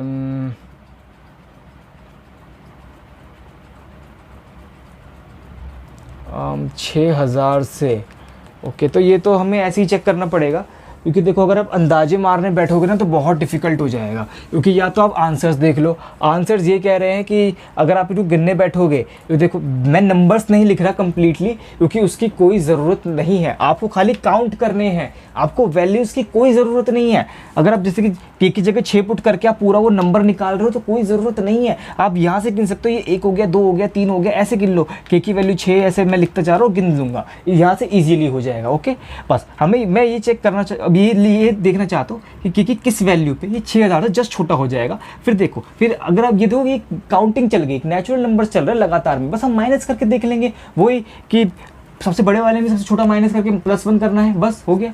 अब देखो हमें बस ये चेक करना है कि केक की सबसे बड़ी से क्या वैल्यू रखे कि 6000 से जस्ट छोटा आ जाए, क्योंकि बिटवीन बोला है, बड़ा ना जाए। अब आप देखो तो सारे ऑप्शन 55, 51, 52, 53, 54 के नज़दीक हैं। ओके, एक ऑप्शन के देखो, एक ऑप्शन के हिसाब से तो यहाँ आनी चाहिए लगभग, अगर मैं 51 को आंसर मानूँ तो यहाँ 56 आना चाहिए। अगर 51 के हिसाब से मैं देखूँ, मैं 56 आना चाहिए। और अगर मैं अब के की जगह 56 पुट करके देखता हूँ तो वैसे तो मल्टीप्लाई करना बहुत डिफ़िकल्ट हो जाएगा, ये 2 बड़े बड़े नंबर हैं। 56, एक काम करते हैं 57 से चेक कर लेते हैं, 57 से। क्योंकि देखो अगर 51 को हमने देखा, 51 के हिसाब से मैंने ये चेक करा ना कि देखो यहाँ 5 कम है, और अगर ये काउंट में ये देखो ये 6 से शुरू हो रहा है, मतलब कि 1 से लेके 5 तक मिसिंग है। अगर मैं 51 में 5 ऐड कर दूँ तो 51 तभी आंसर आएगा जब के की वैल्यू 56 लेने पर ये 6000 से जस्ट छोटा बन जाए, तभी आंसर, क्योंकि तभी आंसर ऐसे 56 में से 6 माइनस करके +1 करेंगे तभी 51 आएगा। अब मैं 51 को मुझे थोड़ा सा लग रहा है, क्योंकि अगर ये आंसर नहीं हुआ फिर हमें 52 चेक करना ही पड़ेगा। अगर ये भी आंसर नहीं हुआ फिर हमें 53 चेक करना पड़ेगा। तो अगर मैं 52 या 53 में से आंसर चेक कर लूँ तो मुझे पता चल जाएगा, जैसे कि 52 आंसर नहीं निकला, मतलब कि 52 छोटा आ गया, तो 51 भी आंसर नहीं हुआ, तो 52 चेक करने में फ़ायदा है। 52 चेक कर लेते हैं। अगर 52 आंसर है, इसका मतलब के की वैल्यू 57 रखने पर ये पूरा 6000 से जस्ट छोटा हो रहा है। अभी चेक कर लेते हैं, मतलब कि 105 की 57 में मल्टीप्लाई करते हैं। 105 मतलब वही 15 सत्ते 105, पहले 57 की मल्टीप्लाई 15 में करते हैं, फिर 7 में करते हैं। ओके, देखो पहले 15 से कर लेता हूँ। 15 सत्ते कितना हो जाएगा, 105, 10 इधर, 15 पंजे 75, तो कितना हो जाएगा, 855 हो जाएगा। अब इसी की मल्टीप्लाई 7 में कर लेते हैं, तो कितना आ रहा है, देखो 7 से करूँ तो 7 पंजे 35, 7 पंजे 35, है ना, 3 ऐड कर दिया, 8 आ गया, 3 इधर, 7 7 8 56, 5985 आ रहा है। अगर के की जगह मैं 57 पुट कर दूँ तो ये पूरा आ गया 5985। अब मुझे इसमें 52 ऐड भी करना है। अगर मैं 52 ऐड कर दूँ तो क्या आएगा, देखो ये आ जाएगा 6037 आ गया। हाँ, 6000 से बड़ा आ रहा है। ओके चलो, इसका मतलब 57 हमारा आंसर नहीं है। अगर तो 52 हमारा आंसर नहीं है। 52 से क्या हो गया, 6000 से बड़ा आ गया, तो इसका मतलब 51 हमारा आंसर हो जाएगा।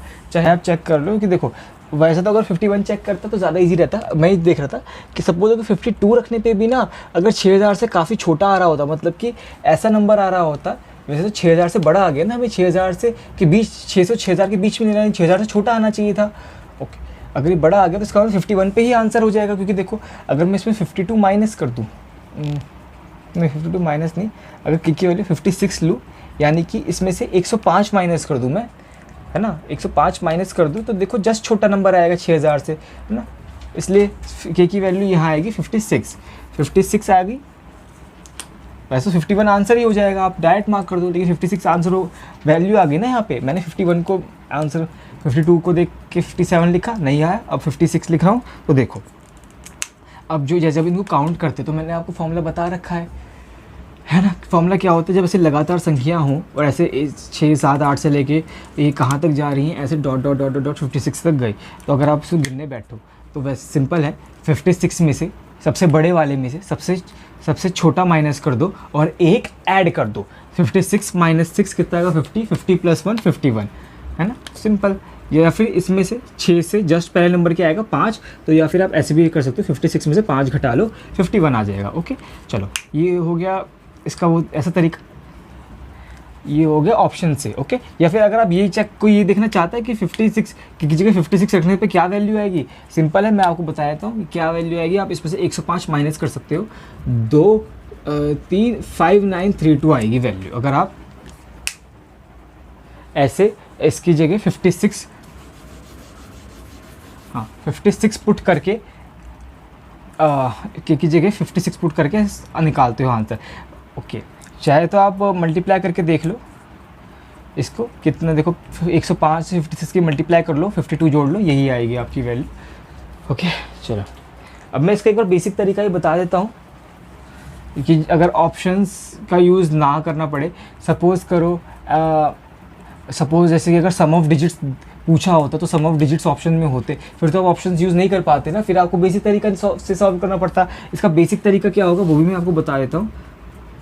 मैंने क्या मिटा दिया, ओके, ये 6 7 ये 8 ये ऐसे तो चलता जाएगा ना, हमें बस ये लास्ट वाला नंबर निकालना है। वो कैसे निकालना है, सिंपल है, आप ये चेक कर लो कि ये 6000 से छोटा कब आएगा, है ना, तो बस इसको ऐसे रख के इसको सॉल्व कर लो। ये तो प्लस का साइन है ना, देखो ये 52 को उधर भगा दो तो ये ऐसे हो जाएगा कि 105, 6000 में से 52 माइनस करेंगे तो कितना आएगा, 8 6 4 9 5, हाँ, तो मतलब कि 105 इंटू के छोटा होना चाहिए 5948 से। अब एक 5948 को 105 से डिवाइड कर लो, जो भी वैल्यू आए उससे छोटा होना चाहिए। और देखो डिवाइड करने से तो बेटर ही यही है कि आप देख लो कि 105 ही किसी मल्टीप्लाई करे, कि मल्टीप्लाई करते हुए देखो और 5948 के आसपास पहुँचो। देखते हैं, चलो चलो ऑप्शंस अब देख का यूज़ ही नहीं करेंगे। आप 105 को 100 के आसपास मान लो और ये जो है ये 6000 के आसपास है। अगर ये 100 से बड़ा है, अगर आप इसके 6 मल्टीप्लाई करोगे तो 60 में मल्टीप्लाई करोगे सॉरी, तो आप 6000 से बहुत आगे पहुंच जाओगे, है ना। क्योंकि देखो अभी तो वैसे तो आप ऑप्शंस देख सकते हो सारे 50 के आसपास है, तो वो लेट कर सकते हो, लेकिन अगर ऑप्शंस में ऐसे 51 ऐसे है ही नहीं तो मैं बता रहा हूँ, ये आप ये देखो 100 से बड़ा है और ये 6000 से थोड़ा छोटा है। 100 और 6000 से कंपेयर करो कि 100 की ऐसी किस में मल्टीप्लाई करें कि 6000 से थोड़ा छोटा नंबर आए। अगर आप 60 मल्टीप्लाई करोगे, क्योंकि 100 से ज़्यादा है तो 6000 से आगे निकल जाएगा। ओके, तो अगर आप ऐसे 60 से आपको कम छोटे नंबर लेने हैं, या 59 लो, 58 लो, 56 लो, ऐसे लो, तो सबसे सही क्या लग रहा है मुझे, फिर ऐसे ही आप अंदाजे मार के 56 57 पे ट्राई करोगे। चलो मैं के की वैल्यू अब यहाँ से ऐसे अंदाजे 56 पुट करके देखता हूँ। यहाँ 56 पुट करा मैंने और फिर मल्टीप्लाई करके देखा तो 15, ओके 7 8 56 होता है वैसे तो। ये अगर मैं इसकी 8 में मल्टीप्लाई कर लूँ तो ये कितना आ जाएगा, 840 आएगा, और 840 की 7 में मल्टीप्लाई कर लूँ तो कितना आएगा, ये आएगा 0, 7 चौक 28, 7 8 56, तो 5880 आ रहा है अगर के की जगह 56 रख दूँ। और ये फिर कितना आ रहा है 5948, हाँ ये देखो, हाँ अगर के की जगह में 57 रख दूँ तो सिंपल है, क्या वैल्यू आएगी, आप इसमें 5880 में 105 ऐड कर दो, कितना आ रहा है देखो 5985, 5985 बड़ा होता है, इससे छोटा नहीं होता, तो इसलिए आंसर 56 ही हो गया। यहाँ पे वैल्यू आ गई 56, बस इनको काउंट करके देख लो कितनी होगी, वो हमारा आंसर हो जाएगा। नहीं वैसे तो जो मैं बोल रहा था कि जैसे कि सम ऑफ डिजिट्स वो तो पूछ ही नहीं सकता, वो तो लॉजिक से ही बाहर हो गया ना, ऐसा थोड़ी हो सकता है कि मतलब कि मैं बस यही बोल रहा था कि सपोज ऑप्शंस ऐसे ना गिवन हो कि ऑप्शंस का आप यूज़ ना कर पाओ, क्योंकि जैसे कि क्वेश्चन तो ये है ना कि 600 से 6000 के बीच में ऐसे कितने नंबर्स होंगे उनको गिन के बताने, यहाँ तो कुछ और हो ही नहीं सकता है ना, बस इसलिए मतलब कि ऐसे क्वेश्चन बन सकता है कि 6000 से जस्ट छोटा नंबर, 6000 से जस्ट छोटा नंबर, कंडीशन सारी यही है कि 15 से डिवाइड करने पे 7 रिमाइंडर आ रहा है, 21 से डिवाइड करने पे 10 रिमाइंडर आ रहा है, और उसकी सम ऑफ डिजिट्स बताओ। फिर जब आप के की वैल्यू लेट करोगे ना, तब आपके पास ऑप्शंस नहीं होंगे, ऑप्शन सारे सम ऑफ डिजिट्स वाले होंगे। ओके, बस ये मेरे कहने का मतलब था कि बिना ऑप्शंस को यूज़ करें, ये वाला फॉर्मूला ऑप्शंस को यूज़ करके भी कर सकते हो। तो बस क्वेश्चन मतलब हाँ काफ़ी ज़्यादा टाइम हो गया इस क्वेश्चन को कराते कराते, चलो कोई बात नहीं। ओके वैसे तो आप समझ गए ना कि अगर ऐसा क्वेश्चन भी आ जाए जिसमें ना तो पॉजिटिव रिमाइंडर सेम है ना नेगेटिव रिमाइंडर सेम है, तो उसमें पहले आप अंदाजे से वो सबसे छोटी से छोटी वैल्यू निकाल लो हिट एंड ट्रायल से, कि जिसको 15 और 21 से डिवाइड करने पे 7 और 10 रिमाइंडर आ रहा है। फिर अगर उन नंबर्स के आप स्टैंडर्ड फॉर्म बनाना चाहो जिसको 15 और 21 से डिवाइड करने पे 7 और 10 रिमाइंडर आ रहा है, कुछ भी हो सकता है, यहाँ डेटा चेंज भी हो सकता है, वो वही आएगी 15 और 21 का एलसीएम ले लो, उसी के मल्टीप्लाई कर लो प्लस स्मॉलेस्ट नंबर, मैं यहाँ लिख भी देता हूँ।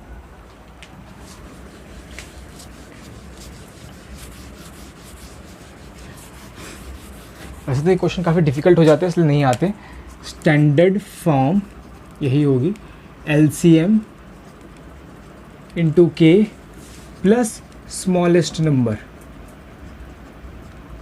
स्मॉलेस्ट नंबर वही जो ये कंडीशन सेटिस्फाई कर रहा है। ओके बस चलो आगे चलते हैं। बस हालांकि एक छोटा सा क्वेश्चन वही था कि मैं एक बार बता देता हूँ, ये तो मैंने आपको डिफ़िकल्ट वाला करा दिया पहले, इससे पहले मैं एक छोटा वाला करा था, वो MTS में पूछा गया था।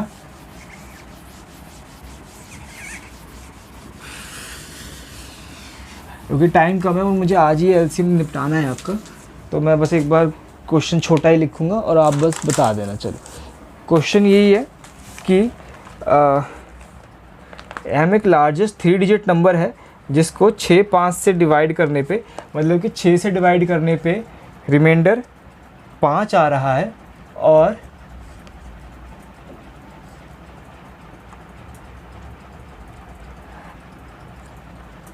पाँच से डिवाइड करने पे रिमाइंडर 3 आ रहा है।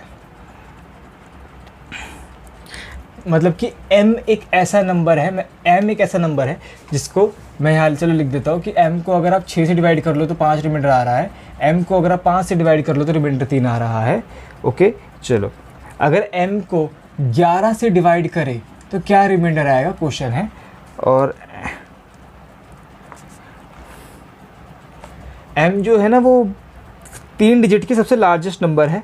ये 2017 का मेंस में आया था, मैं 2017 की मेंस में क्वेश्चन आया था। ओके मैं एक बार इसको पहले अच्छे से लिख के बता देता हूँ, ये टाइम कम है इसलिए मैं क्वेश्चन नहीं लिख रहा। क्वेश्चन यही है कि M को 6 से डिवाइड करने में 5 रिमाइंडर आ रहा है, M को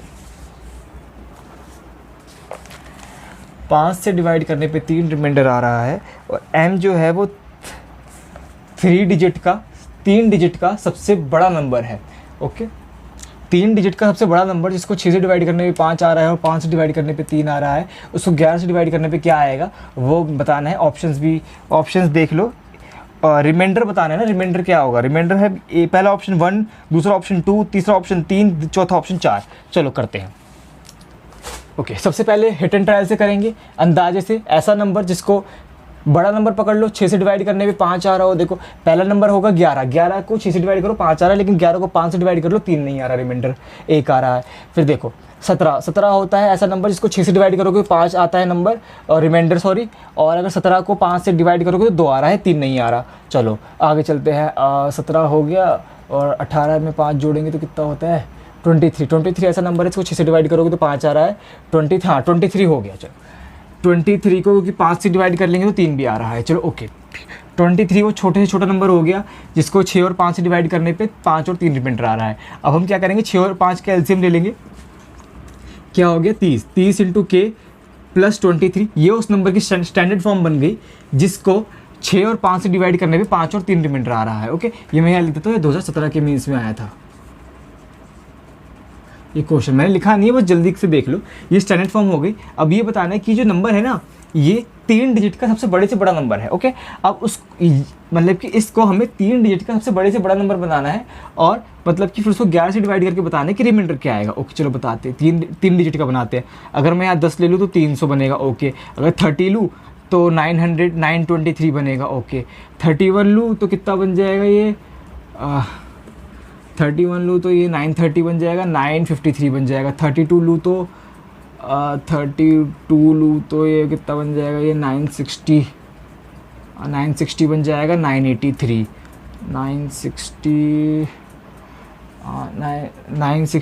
983 बन रहा है। हाँ, तो के की वैल्यू अगर मैं 32 ले लूँ तो ये आ रहा है 963, हाँ 983 सॉरी। अब इसको 11 से डिवाइड करेंगे तो रिमाइंडर क्या आ रहा है, 8 से ले आएंगे तो कितना बचेगा, 88, 103 बच गया 9, फिर इसको 9 से डिवाइड करेंगे तो कितना आ रहा है, 4 आ रहा है। रिमाइंडर डी ऑप्शन हमारा आंसर हो जाएगा। चलिए आगे चलते हैं। मुझे पता है बहुत लोगों को क्वेश्चन समझ में नहीं आया होगा, तो देखो कोई बात नहीं, मेरे पास इससे पहले वाला तो समझ में आ गया होगा ना, वो डिफ़िकल्ट वाला था, ये बस उसका छोटा भाई समझ लो इस क्वेश्चन को। उसमें 3 डिजिट का पूछा था, सबसे बड़े से बड़ा नंबर। बस अगला टाइप को देखते हैं, बस ये टाइप ख़त्म।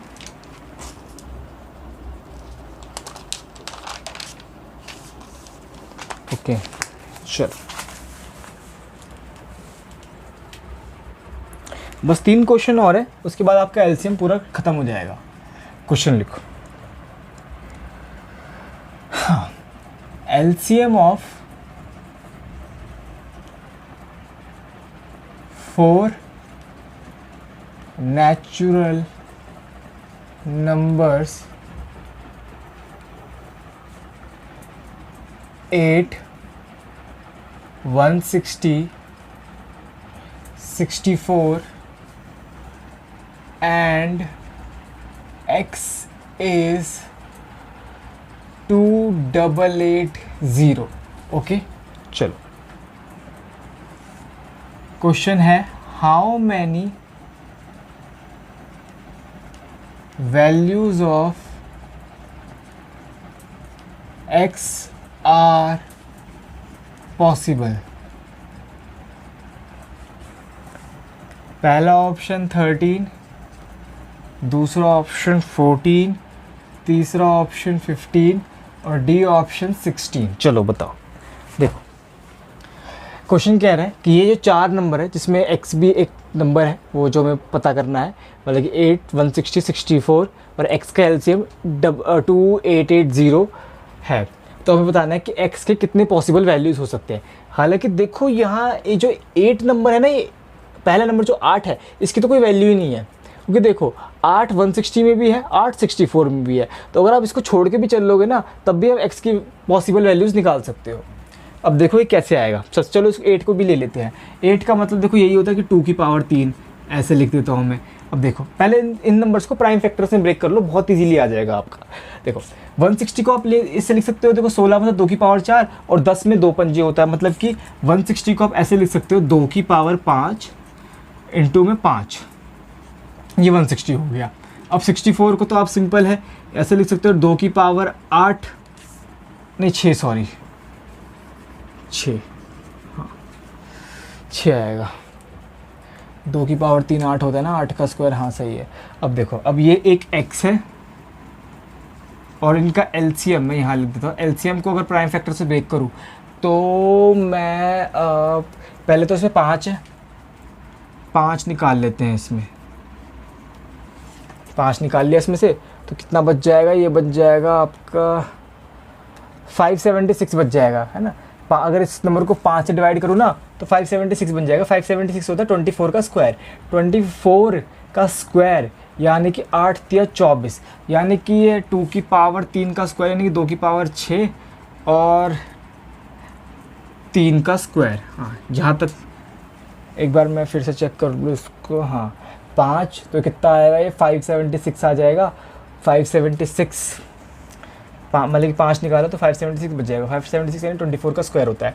24 का स्क्वायर मतलब 8 तिया 24 का स्क्वायर, मतलब कि 8 मतलब 2 की पावर 3 का स्क्वायर, मतलब कि हाँ 3 दूनी 6 हो जाएगा और 8 तिया 24। हाँ सही है, एकदम सही है।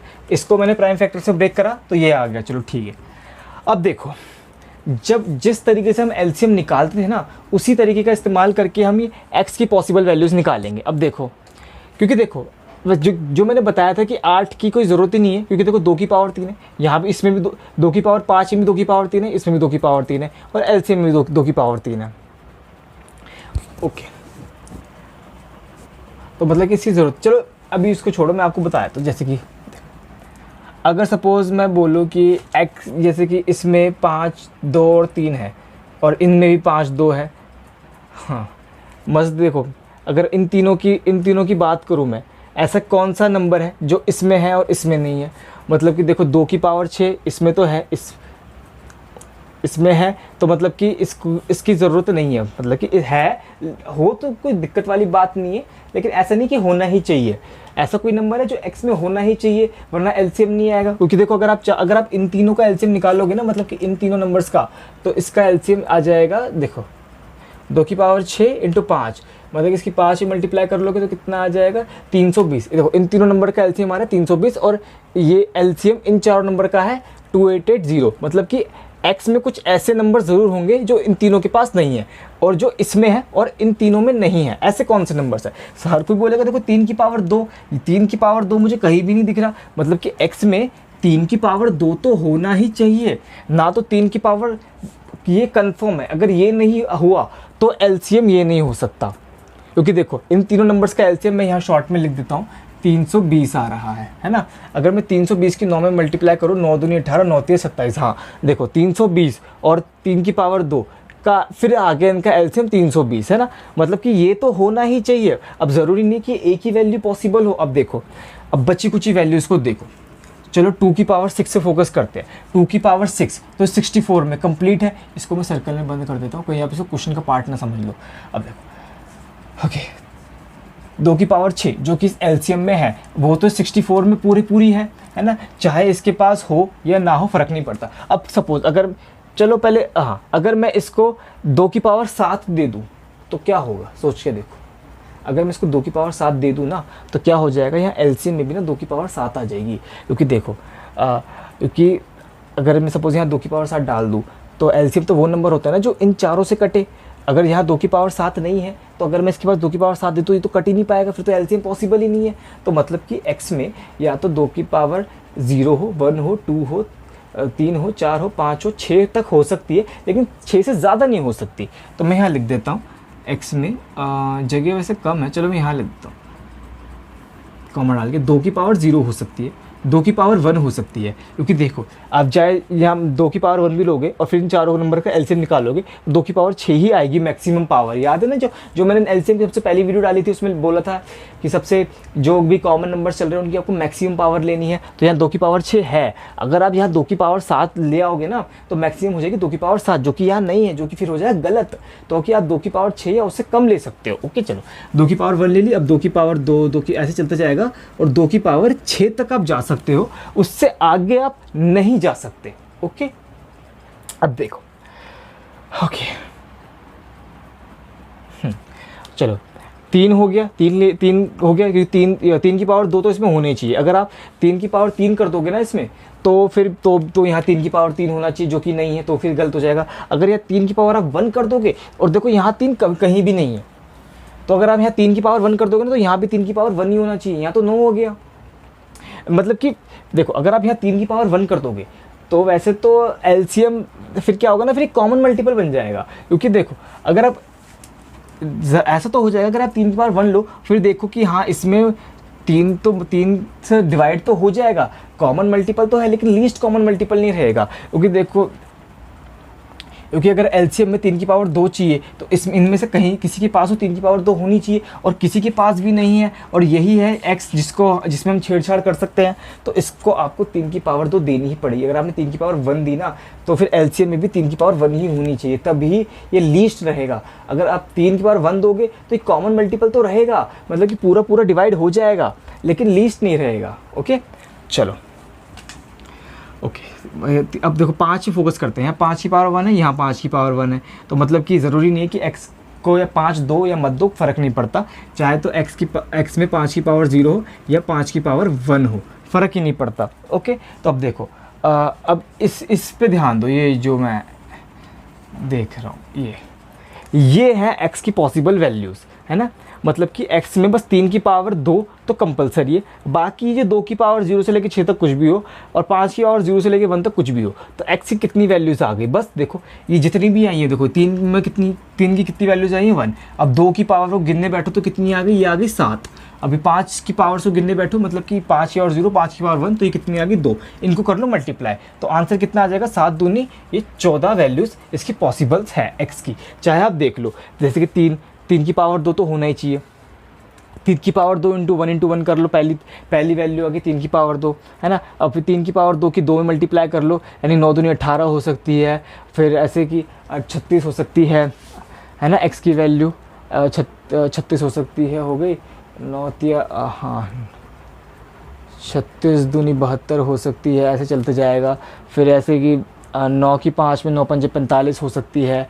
ऐसे ही आप चाहो तो 14 वैल्यूज़ लिख भी सकते हो, लेकिन उसकी तो बेवकूफ़ी है ना, आपको तो बस काउंट करनी है, ज़रूरी थोड़ी कि सारी वैल्यूज़ अब लिखो। ओके चलो अगला क्वेश्चन, उम्मीद करता हूँ आप समझ गए होंगे।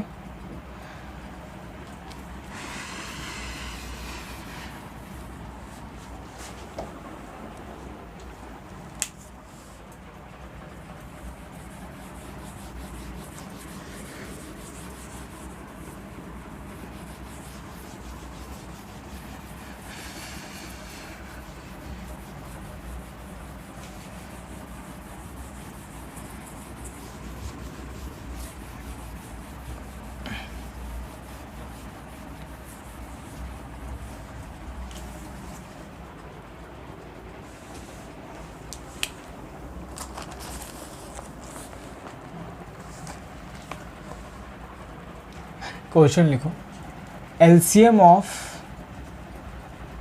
2 numbers A and B is 225. Okay, how many set of values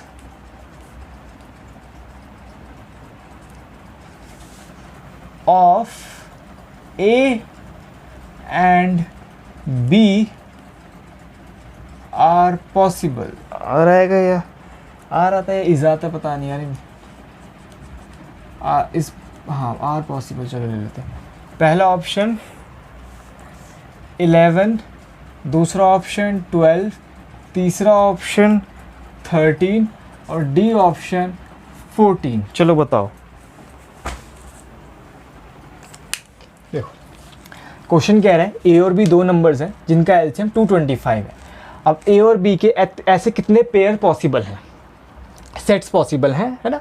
चलो अब देखो, वैसे तो ये क्वेश्चन वैसे इजी तभी बनेगा जब एलसीएम ऐसा नंबर हो जिसके अगर आप प्राइम फैक्टर्स बनाओ तो सिर्फ 2 प्राइम फैक्टर्स आए। ओके, जैसे कि इसमें आप देखो तो ये 25 9 यानी कि 5 का स्क्वायर और 3 का स्क्वायर की मल्टीप्लाई है ये, है ना। अगर इसमें कोई 3 नंबर्स आ जाते हैं ना तो ये थोड़ा डिफिकल्ट हो जाता। ऐसे अगर 4 नंबर्स आ जाते हैं ना, 4 प्राइम नंबर्स, तो और भी डिफिकल्ट हो जाता। मैं आपको बताता हूँ भी कैसे।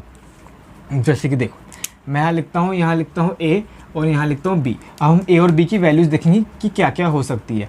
और एलसीएम क्या है, एलसीएम है 225 है ना। इसको प्राइम फैक्टर से ब्रेक करते हैं, मतलब कि देखो 25 निम्मा 225 होता है, यानी 25 इंटू 9 225। 25 को आप लिख सकते हो 5 का स्क्वायर और 9 को आप लिख सकते हो 3 का स्क्वायर। अब देखो सिंपल है, आप ऐसा कर सकते हो कि ए की वैल्यू, मतलब कि ए और बी में से किसी की भी वैल्यू ले सकते हो, पूरी 225 उठा लो, है ना, और बी की वैल्यू ले लो 225 के फैक्टर्स, है ना।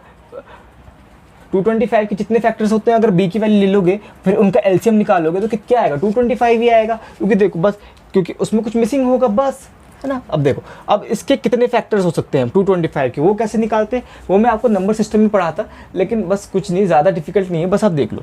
अगर आपको किसी भी नंबर के फैक्टर निकालने, जैसे कि ये एलसीएम क्या है 225, यहाँ 225 देख लो, 225 के मुझे फैक्टर्स निकालने हैं। पहले उसको प्राइम फैक्टर्स में ब्रेक करो, मतलब कि प्राइम फैक्टर्स, और अगर 5 दो बार ही है तो उसकी पावर ले दो, अगर 3 बार होता तो पावर 3 होती। ओके चलो, जैसे कि यहाँ 5 की पावर 2 है और 3 की पावर 2 है। आपको बेस पे फोकस नहीं करना, आपको पावर पे फोकस करना है। जैसे कि इसकी पावर यहाँ 2 चल रही है और इसकी पावर भी यहाँ 3 की पावर 2 चल रही है। अगर जैसे कि मल्टीप्लाई पे 7 होता, 11 होता और उसकी पावर जैसे 4 या 3 होती, तो हम पावर पे ही फोकस करते, बेस पे फोकस नहीं करते। 5 और 3 की हमें कोई ज़रूरत नहीं है नंबर ऑफ फैक्टर्स निकालने के लिए। अब देखो, जो भी पावर चल रही है ना उसमें एक ऐड कर दो, 2 में 2, यहाँ 2 है, अगर 2 में एक ऐड कर देंगे कितना आएगा 3, और इसमें 2 एक ऐड कर देंगे कितना आएगा 3। अब कर लो इनकी मल्टीप्लाई, 3 3 कितना होता है 9, ये आ गए इसके नंबर ऑफ फैक्टर्स, मतलब कि 225 के 9 फैक्टर्स होंगे। अगर आप लिखना चाहते हो ना, देखो पहला फैक्टर हो गया 1, दूसरा फैक्टर हो गया ये 3, ऐसे फिर ऐसे कि 3 3 9 हो जाएगा, 3 5 15 हो जाएगा, 25 हो जाएगा,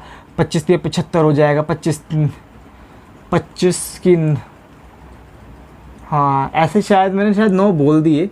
अगर मैं लिखने बैठूँ, चलो पहले पहला फैक्टर तो 1 ही होता है, दूसरा फैक्टर 3 हो गया, तो उसके बाद 9 हो गया, उसके बाद 3 5 15 हो गया, 15 निम्न कितना होता है 135 हो गया, फिर 25 भी है, 25 3 75 भी है ना, 7 हो गए, चलो 7 ढूंढ लिए, 25 निम्न 225 भी है, एक नहीं मिल रहा, एक मिस हो गया मुझसे, 9 5 45, हाँ 45, लो 9 के 9 मैंने बोल भी दिए। बस मैं एक बार फिर से बताया तो कि नंबर ऑफ फैक्टर्स कैसे निकालते हैं, कि सपोज अगर यहाँ पे 7 की पावर 4 भी होती ना मल्टीप्लाई में, मतलब ऐसा कोई नंबर होता कि इसकी मल्टीप्लाई 7 की पावर 4 में कर दो, जो भी नंबर आया फिर उसके आप फैक्टर्स निकालना चाहते हो, नंबर ऑफ फैक्टर्स कितने आएंगे, तो ये तो आता ही, पर 7 की पावर 4 और होती तो हम 7 बेस पे फोकस नहीं करते, पावर पे फोकस करते। पावर क्या होती 4, 4 में एक ऐड करते 5, और 5 की इसे मल्टीप्लाई करते तो क्या आता 45 आते नंबर ऑफ फैक्टर्स।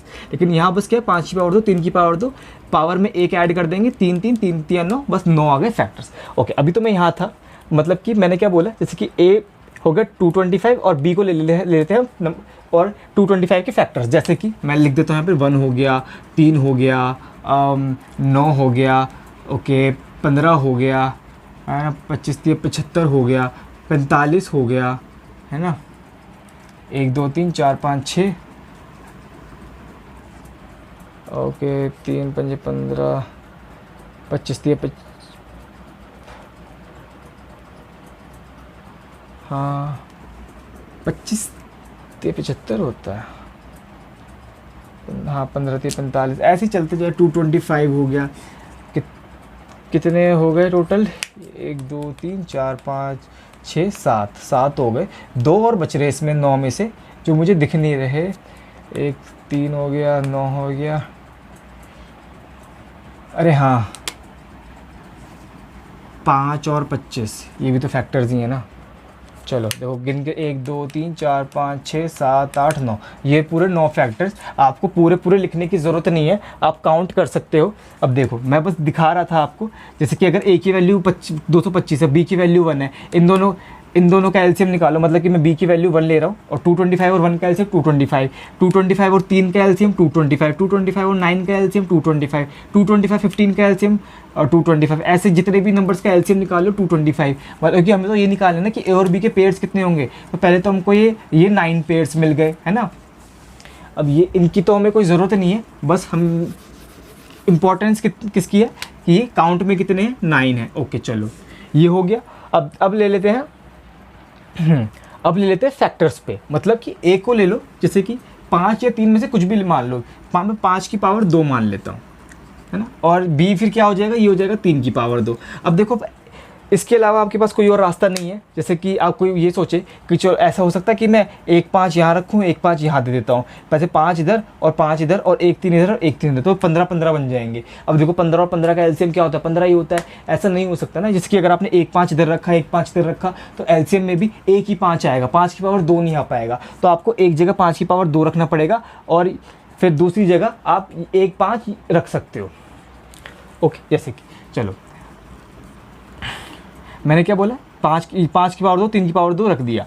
अब देखो, अब यहाँ आप क्या लिख सकते हो, यहाँ 5 की पावर 2 तो आ गया, या तो या फिर यहाँ, अब यहाँ कितने केस बन सकते हैं, या फिर यहाँ या तो आप यहाँ पे 5 की पावर 0 से मल्टीप्लाई कर लो, या 5 की पावर 1 से मल्टीप्लाई कर लो, या आप 5 की पावर 0 ले सकते हो, या 5 की पावर 1 ले सकते हो। अब कोई बोलेगा 5 की पावर 2 नहीं ले सकते, जी हाँ बिल्कुल ले सकते हो। जैसे कि 5 की पावर 2 और 5 की पावर 2 हो गया, तो क्या हो जाएगा, ये एक पेयर बन जाएगा, 5 की पावर 2 25 और ये 3 की पावर 2 और 5 की पावर 2 कितना, 225। 225 और 5 की पावर 2 तो हम यहाँ ले ही चुके हैं, तो ये 2 बार काउंट हो जाएगा, इसलिए हम यहाँ 5 की पावर 2 नहीं ले सकते। ओके, अब देखो 3 की पावर 2, अब यहाँ तो हो गया पूरा कंप्लीट। अब यहाँ 3 की पावर 2 के बच्चे कुछ ले लेंगे, जो कि हो जाएगा 3 की पावर 0, 3 की पावर 1, बस ये हो गया। ओके, तो अब देखो, अब देखो यहाँ से कितनी वैल्यूज़ निकल के आई, यहाँ से आ गई 9। अब यहाँ से कितनी वैल्यूज़ निकल के आ रही, तो यहाँ पे 2, यहाँ पे 2। अब 2 × 2 कितना हो रहा है, 2 × 2 हो रहा है मतलब 4, ये 4, मतलब कि ऐसे केस बन जाएंगे। मतलब कि यहाँ देखो 5 की पावर 2 और ये 3 की और 0 1 और 5 की पावर 2 की 3 ही मल्टीप्लाई, ये यहाँ मतलब कि 2 पॉसिबल, यहाँ भी 2 पॉसिबल है। अगर आप इनकी पेयर बनाने में बैठोगे ना, 2 और 2 के, तो 4 पेयर बन जाएंगे। तो देखो यहाँ से 9, यहाँ से 4, अब अगर 9 + 4 को ऐड कर दो तो 13 आंसर आ रहे हैं। मतलब कि ए और बी की हमें 13 पॉसिबल वैल्यूज़ हम निकाल सकते हैं। ओके, अब देखो इसका वैसे एक सिंपल सा फॉर्मूला भी होता है, वो भी मैं आपको बता देता हूँ। जैसे कि कोई नंबर अगर आप उसको ऐसे ब्रेक कर पा रहे हो, ए की पावर x और चलो इसको a नहीं, और b की पावर चलो इसको p नाम दे देते, p है ना, p और q की पावर y में, मतलब p और q कोई भी 2 नंबर हो सकते हैं। और आपको ऐसे उन 2 नंबर्स की पॉसिबल वैल्यूज़ बतानी है जिनका एलसीएम को आपने ऐसे ब्रेक कर दिया, तो उसका फॉर्मूला यही हो जाएगा, ऐसे x + 1,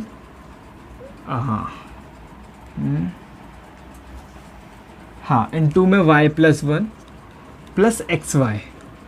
देखो ये अगर कोई CGL MTS इनकी तैयारी कर रहा है तो उसमें ये क्वेश्चन, ऐसे क्वेश्चन नहीं आते। अदर एग्जाम में बहुत आता है, जैसे कि अगर कोई कैट की तैयारी कर रहा है, अगर CDS में भी ऐसे कभी कभार क्वेश्चन आ जाते हैं। तो बस अगर आप बड़े एग्जाम को टारगेट कर रहे हो तो ये आपके लिए सही, आप इसको देखो, वरना आप इसको छोड़ के चल सकते हो। ओके, मैं एक बार फिर से समझा देता हूँ कि हमें ए और बी ऐसे 2 पॉसिबल ऐसे 2 नंबर्स के सेट ऑफ वैल्यूज़ बतानी है जिनका एलसीएम 225 हो, और हाँ बस 225 हो। ओके, मैंने आपको क्या बताया था, जैसे कि अगर इसके 3 फैक्टर्स बनते तो फिर तो ये बहुत डिफिकल्ट हो जाता, क्योंकि फिर क्या करते, फिर केस बनते, जैसे कि 5 इधर ऐसे, फिर तो बहुत ज़्यादा केस बनते। तो यहाँ से ही हम डायरेक्ट बना सकते हैं, वरना तो बहुत, और इसके अलावा बहुत डिफिकल्ट हो जाता। पहले क्या करेंगे हम, पहले जो पूरा नंबर है वो एज इट इज़, और बी जो है वो उसके नंबर ऑफ फैक्टर्स, जितने भी फैक्टर्स आएंगे वो यहाँ लिख दिए। तो कितने पेयर बन सकते हैं, जैसे कि 25 वो 1 ऐसे ऐसे ऐसे कर करके हर एक के साथ एक पेयर, तो 9 पेयर बन जाते। अब देखो फिर हम क्या करेंगे, जो भी दो में हमने ब्रेक किया था, क्या था, 5 की पावर 2 3 की पावर 2 में ब्रेक किया था, 5 की पावर 2 यहाँ लिख देंगे, 3 की पावर 2 यहाँ लिख देंगे। ओके, अब देखो 3 की पावर 2 में से, अब इसके देखो, अब 3 की पावर 2 तो है यहाँ तो फिक्स रहेगा, इसको हम छेड़ नहीं सकते। अब जो बच गया, मतलब कि यहाँ जो है, यहाँ 3 की कितनी पावर्स आ सकती हैं, 3 की पावर 0 आ सकती है, 3 की पावर 1 आ सकती है, लेकिन 3 की पावर 2 नहीं आ सकती, क्योंकि अगर 3 की पावर 2 लोगे तो 1 बन जाएगा, 9 × 25 यानी कि 225 बन जाएगा, जो हम यहाँ ले चुके हैं, तो वो 2 बार काउंट हो जाएगा, इसलिए हम यहाँ नहीं लेंगे। और सिमिलरली यहाँ 5 की पावर 2 नहीं लेंगे, तो मतलब कि यहाँ 3 की पावर 0, 3 की पावर 1, 5 की पावर 0, 5 की पावर 1 आ सकता है। और फिर हम यहाँ से देख लेंगे कि यहाँ से कितने पेयर्स बन रहे हैं, मतलब कि एक बार तो हमने पूरा नंबर उठा लिया और एक बार हमने फैक्टर्स उठा लिए। ओके, बस यहाँ से हमें 4 पेयर्स बन सकते हैं, और 9 और 4 को ऐड कर लिया, 13 आंसर आ गया। चलो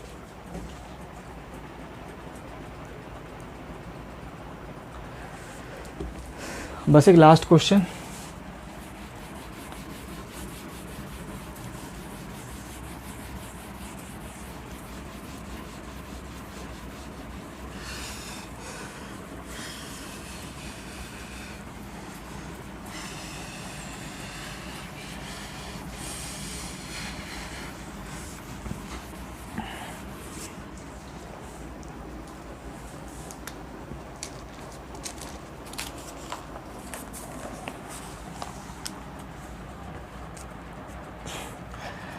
क्वेश्चन है 5 bells ring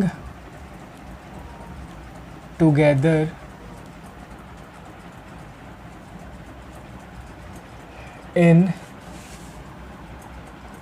at the intervals of 4, 5, 6, 9 and 8 seconds. Okay. All bell ring simultaneously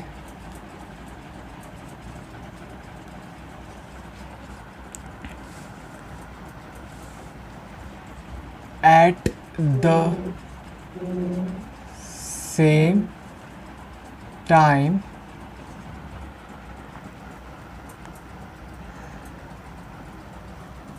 Okay. How many times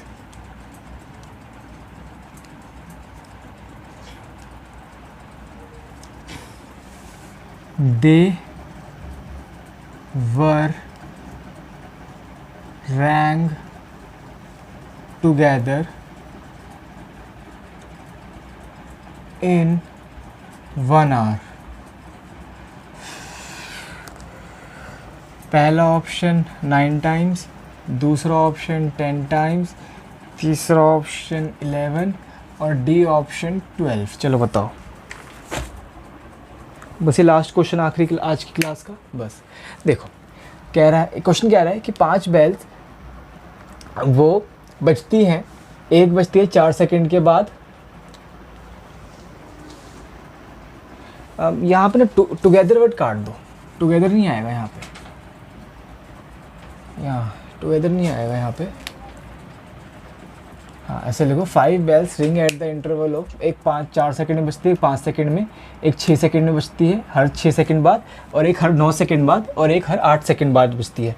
तो फिर क्या हो, पहले तो सब सारी बेल बजी एक बार, उसके बाद ऐसे बजती गई, तो 1 घंटे में कितनी बार बजी होंगी? सिंपल है, आपको बस 4, 5, 9 मतलब कि 1 घंटे में लगातार कितनी बार बजी होंगी, जब एक ऐसा टाइम आए जब सारी एक साथ बज रही हैं। ओके बस, तो देखो सारी एक साथ बजे तो आपको क्या निकालना है, एलसीएम निकालना है। चलो मैं एक बार बताया तो हम थोड़ा बच्चों वाले तरीके से, कि जैसे कि पहली बज रही है ऐसे 4 सेकंड में, दूसरी बज रही है ऐसे 5 सेकंड में, तीसरी बज रही है ऐसे 6 सेकंड में, और एक 9 और एक ऐसे 8 में।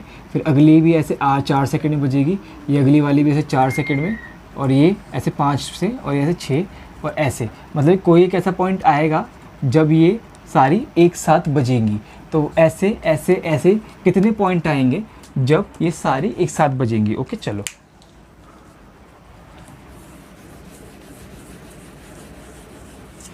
सिंपल है। हमें क्या करना है, हमें इन 4, 5, 6, 9, 8 का एलसीएम निकालना है। जल्दी से निकाल लेते हैं। 4 और 8 का एलसीएम 8। ओके 8 हो गया, और 8 और 6 का एलसीएम अगर आप निकालोगे, 8 और 6 का खाली 3 नहीं, 8 3 24 हो गया, है ना। 24 और 9 का निकाल लोगे तो 24 में 3 में मल्टीप्लाई कर लो तो कितना हो रहा है, 3 दूनी 6, 3 चौक 12, 72 की 5 में तो आ रहा है 360 आ रहा है इनका एलसीएम। मतलब कि हर 360 सेकंड बाद ये बेल्स एक साथ बजती हैं, हर 360 सेकंड बाद ये बेल एक साथ बजती हैं। ओके, अब देखो 1 घंटे में 360 सेकंड कितनी बार आएंगे? अगर 360 को 60 से डिवाइड कर लो तो ये मिनट आ जाएगा। तो ये कितना आ रहा है, ये आ रहा है 6 मिनट। मतलब कि हर 6 मिनट बाद ये बेल्स एक साथ बजती हैं। अब देखो 1 घंटे में कितने 6 मिनट आते हैं? 1 घंटे में देखो 1 घंटे में होते हैं 60 मिनट। 1 घंटे में 60 मिनट होते हैं। अगर आप इसको 6 से डिवाइड करोगे तो आ जाएगा 10। मतलब कि 1 घंटे में ये बेल 10 बार बजी होंगी। तो अगर कोई 10 आंसर मार्क कर दे तो वो गलत हो जाएगा, क्योंकि क्या हुआ ना कि जब स्टार्टिंग में ये बेल एक साथ बजी हैं, है ना, उसके बाद ये बजना शुरू हुई हैं। मतलब कि एक पहले जो स्टार्टिंग में बजी है ना एक साथ, वो तो काउंट नहीं हो, उसके बाद जो बजने लगी वो हमने काउंट करके 10 निकाल लिया। तो 10 में आप एक ऐड कर दो, कितना आएगा 11, ये हमारा आंसर हो जाएगा। ओके चलो, थैंक यू।